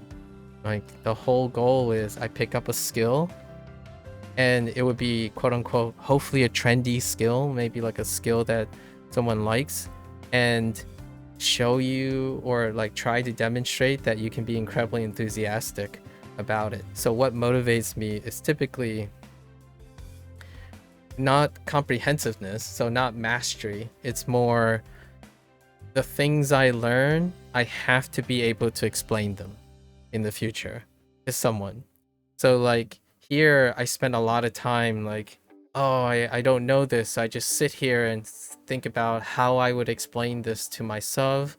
And if I work on how well I can explain to myself, it's got to internalize to the point where I can explain it to someone else. Yeah. So there is a chance though, if someone approaches me and say, hey, we have a good opportunity for you, would you mind teaching a Japanese course from the perspective of your experience, not like from the perspective of pedagogics or meeting our standards? If that opportunity presents itself, then the answer would be yes. In the future, I would seize that opportunity. It would be equivalent to anything else. So if I played a video game and someone asked, hey, you know, we're making this video game and we really like how you really don't pay attention to any like standardization of certain things, we would like your consultation on our video game, then I would also be willing to do that as well. The idea is that the opportunity has to exist where I am not restricted to one-way thinking. So the one thing that would be unlikely for me is probably like applying to a secondary language school that is heavily restrictive on how I should teach, because I haven't really done that, and I don't really particularly desire to do so. Where someone would say, okay, you're going to teach this curriculum and your curriculum has to be based on these rubrics, and we're teaching to these standardized exams. That would be probably not me. I've actually been really privileged in my life after high school that I did well enough that I went to schools that, although they had a lot of standardization to like meet state requirements and federal requirements, the teachers themselves, the professors, those class themselves were liberal arts classes. And I grew up with the idea of when you get into a class, you don't really know how or what to expect yet, because it is dependent on what kind of professor you have, what kind of teaching style or idiosyncrasies. And I was successful in some, I was not so successful in others, and I learned the most from either case. Like, what I mean is, it's so varied. Some that you click, you learn a lot. Some that you struggled so hard to try to resonate with them, I still learn a ton. Arguably, probably even more, because I learned limitations of my viewpoint. Like, the class I struggled so much in graduate school, I still talk about examples from that class because this person was incredibly eccentric. Like, the way he held his class, the way he like meandered and talked, he used his own textbook. Like, he wrote the book that he used in the class. And like, when I'm reading, it's like, dude, his text, like, I had trouble like understanding where he's going, and then all our assignments come from his book. So I'm like reading his book and I'm like, oh no, dude, I'm trying, and I didn't do that well. Like, I didn't do that well in his class, but I sure as heck taken so much from it. Yeah. So I hope your Italki, and hear me out, I hope your Italki situation comes out to be that, right? Because James, you're the guy now, right? So like, I hope you're like, before you go, I hope the session is like, oh, you guys are just hitting it up and you're exchanging notes and whatnot. That's what I think really leads into that immersive learning situation. But good luck. I look forward to hearing anything. Like, take notes. Like, I would love to hear what you guys end up talking about. Maybe even cultural exchange. So take care. Thanks for the chat again. And the great questions, by the way, James. Always a pleasure. Hello there, Bree. Hello. I am pretty good this evening. This evening is going to be a long one. It's lesson day today. How are you? How are you feeling? Oh, it's post 16th. How did the big day go, Bree? How did January 16th go? You know, January 16th is a Friday. At least it's not the 13th.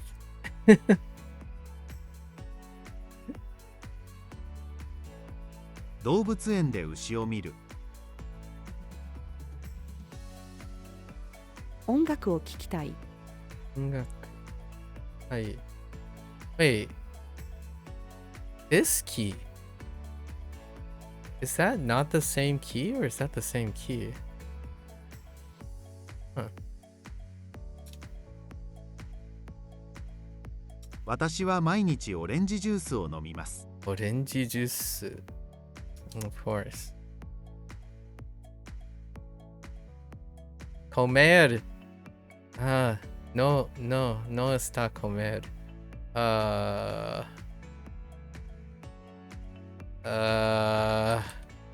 日は何も食べられません。I swear every time I see eat or food, it's either comida or comer.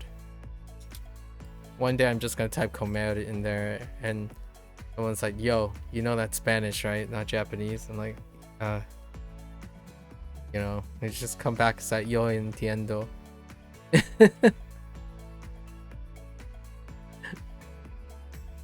I guess it went well. Thankfully didn't work. Okay, yeah, I know. Yeah, you mentioned that. You haven't seen main manager in over a week.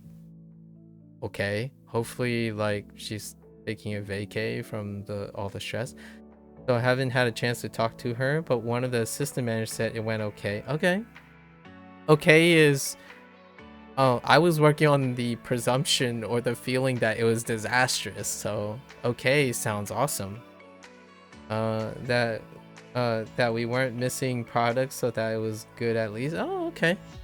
Very nice, very nice. Solid. How are you feeling?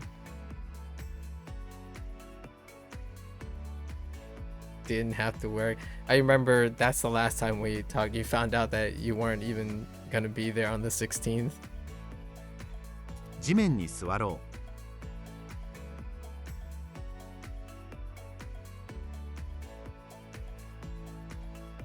Oops, too many E's あ there. なたはお金 Chief. が欲しいですか？あなたは野球が好きですか？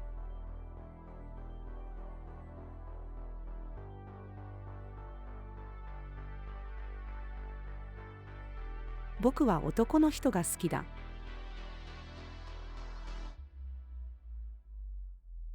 先週は私の誕生日でした。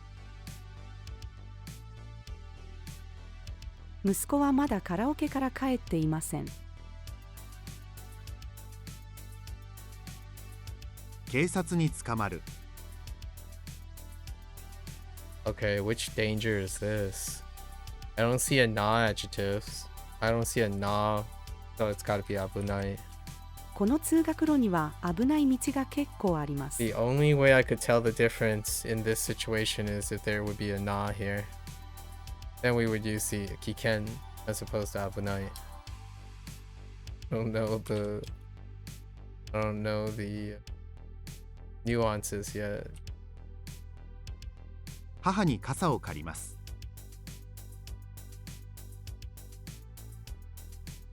授業が始まる前に宿題を終わらせなくちゃ。Oh, that's another grammar point that has yet to be used or explained. カラオケでの会話。この中のどの歌を歌いたい？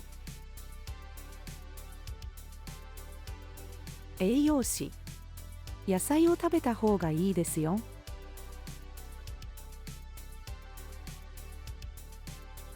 私は四季の中で夏が一番嫌いだ。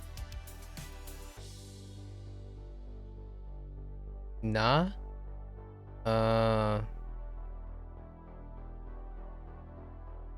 これはとても大切な教科書だ。彼は静かな人だ。親の言うことを聞く。Oh, it was a different kiku. I don't know what that key is used for. That was for they were listening to music. Interesting. It wasn't my imagination on that one. You think you have to replace the E and the R on your laptop keyboard as whenever you type, it just keeps typing multiple? Yeah, double actuation.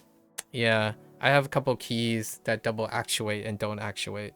My M's double actuate, my R's, my S's, my period, my like colon. Yeah, I'm not sure. So hear me out here. I'm not sure what type of laptop keyboard you have. There are often times when a key is double actuating. It could be the PCB. So if you replace the keyboard, or like the key itself, there's a chance that it will still continue to double actuate. So sometimes it's the mechanical part.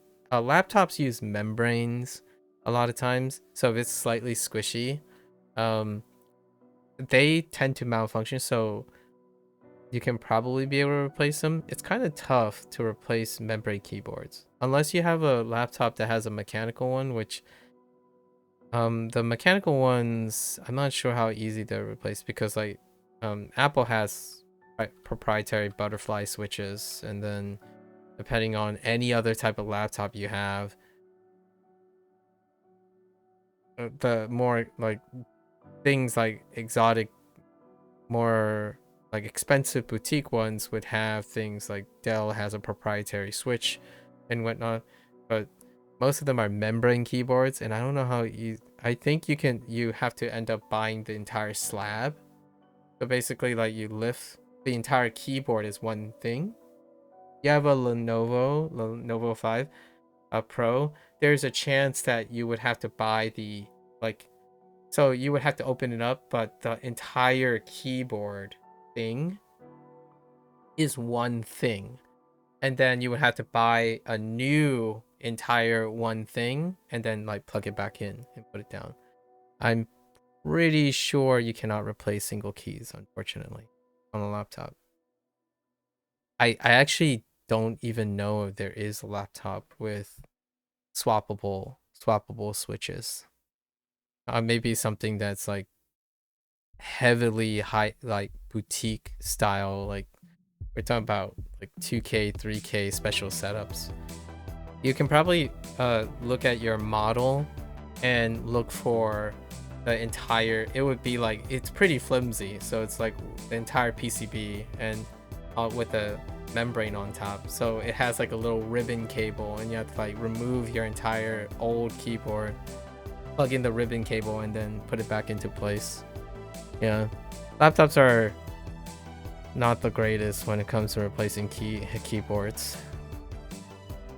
Very annoying, I understand. Like I get a lot of typos, but I keep joking about it. The typo is not really me.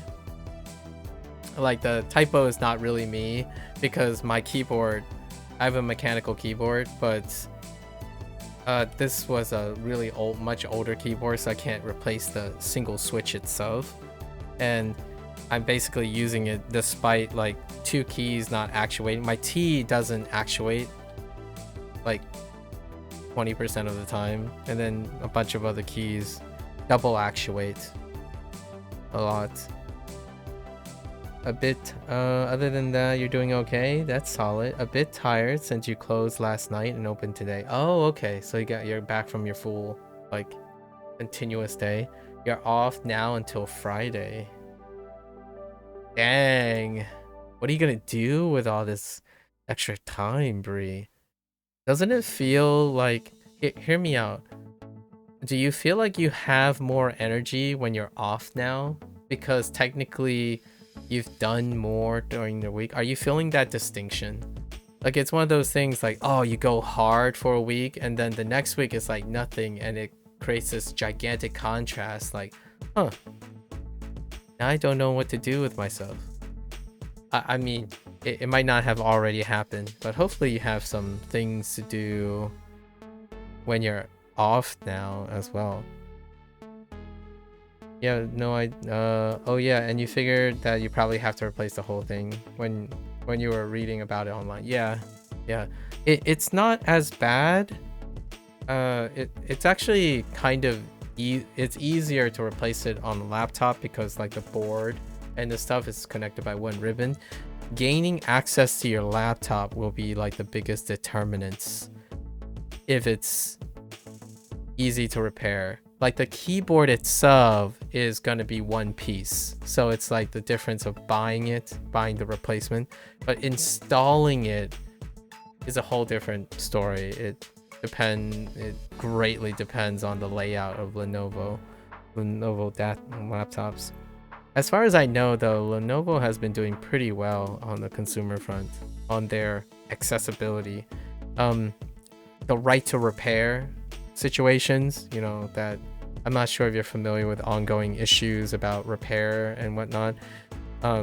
There has been like a stigma being placed on one-time use electronics. So because of that, a lot of companies like Lenovo, the ones that market to like the bigger average consumer, the consumer electronics, most of them have been built with the idea that things are supposed to be replaced. And I believe Lenovo's had a great track record. I'm not sure how old a Lenovo 5 Pro is. All I can ever think about is like right now the current like Yoga and the Legion line and whatnot, and those have fairly excellent repairability scores. As in, repairability scores is how they measure by like a consortium of people who repair things, how easy it is to access and replace the parts.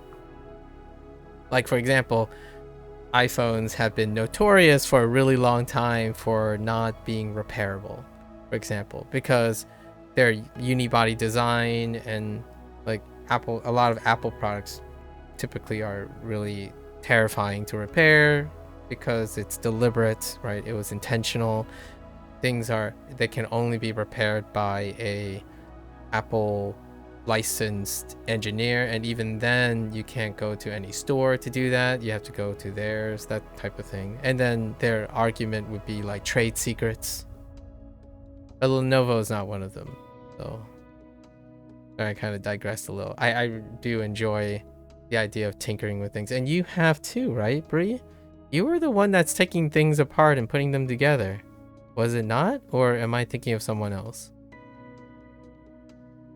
It could be Blair, but I haven't heard from Blair in a while, so maybe it's Blair that talked about taking things apart and putting them together. Someone lately have mentioned that they like taking things apart. It might not be you, Bree. It's probably Blair. A coincidence that both your usernames start with a B.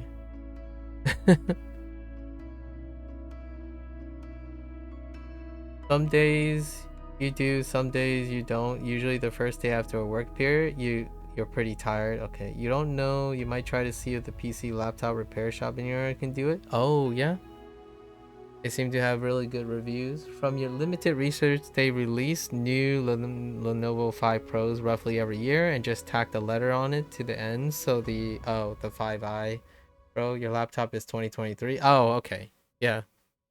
Then I imagine have no problems finding a repair shop and people to swap it out.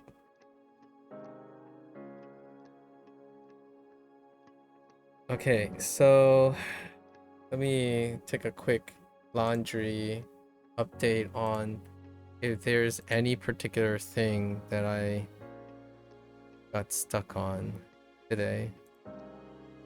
Let's look at our grammar points.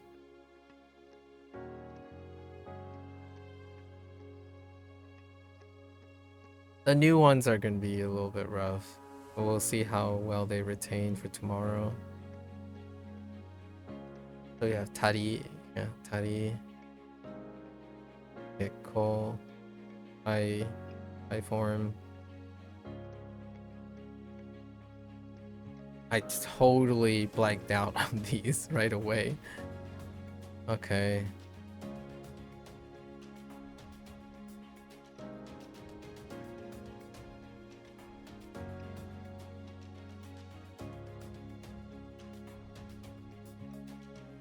Dake got lost, even though it's a grammar point and a vocabulary thing. That's fine. I think we're okay today. This is pretty alright. What is this notification for? I got a new badge for 6,000 XP. Oh man, we are in the 70s. We are in the 66th percentile now. Let's set this as our favorite. 66th percentile, man. Not bad, not bad. I'm gonna quit when I hit the 80th percentile. Kidding. I'm kind of curious where the 80th percentile is. It's gonna get bigger and bigger. The XP, like the XP range is gonna be higher and higher exponentially because of how percentiles work. Usually there's a big gain in the beginning because of how normal distribution works. You get badges for crams and stuff. We're gonna be doing some cramming and mock exams in February. All right. Now I'm gonna take a quick break here. So that's a wrap for our Bunpro thing. This is the timer. It's gonna keep rolling more as we go. So that's a wrap for our Bunpro session today. if you're gonna watch this here, arigatou gozaimasu, right? As always, feel free to follow along, pick up Bunpro for yourself, give it a try. You're always welcome to come on by and yap, talk about learning. I'm a stickler. I'm sticking to my coin thing about immersive learning. Gonna get it, normalize it. Maybe that'll be my spiel in another 3 or 4 years. Who knows? I might write a book about it or something like that. Changing the trends. More than welcome, right? I'm actually kind of curious. Italki, since I spoke with James today about Italki, I'm kind of curious how Italki is doing in this area of Japanese language learning. It's not going to be for another couple of years before I can sort out an Italki thing, if that is to happen. But today I shared my meta strategy on if I were to do an Italki session, I would probably look for someone who wants to hold a conversation about literally teaching Japanese to English people, right? English speaking people. It's kind of a inception situation. I would farm the person for basically Japanese vocabulary and how to present teaching topics in Japanese, more or less. So how would you, like, you know, you're more than welcome to share, come on by, share your hot takes on how you would engage in language learning for language learning's sake while having a conversation with people. So until next time, 皆さんまたね。見てくれてありがとう, right? See you guys next time. Thanks for watching. I'll be back for Wanikani today because it's lesson day and we have our reviews now. So I'm gonna go and take a quick stretch, walk around, ponder life, and I'll be back. Thank you.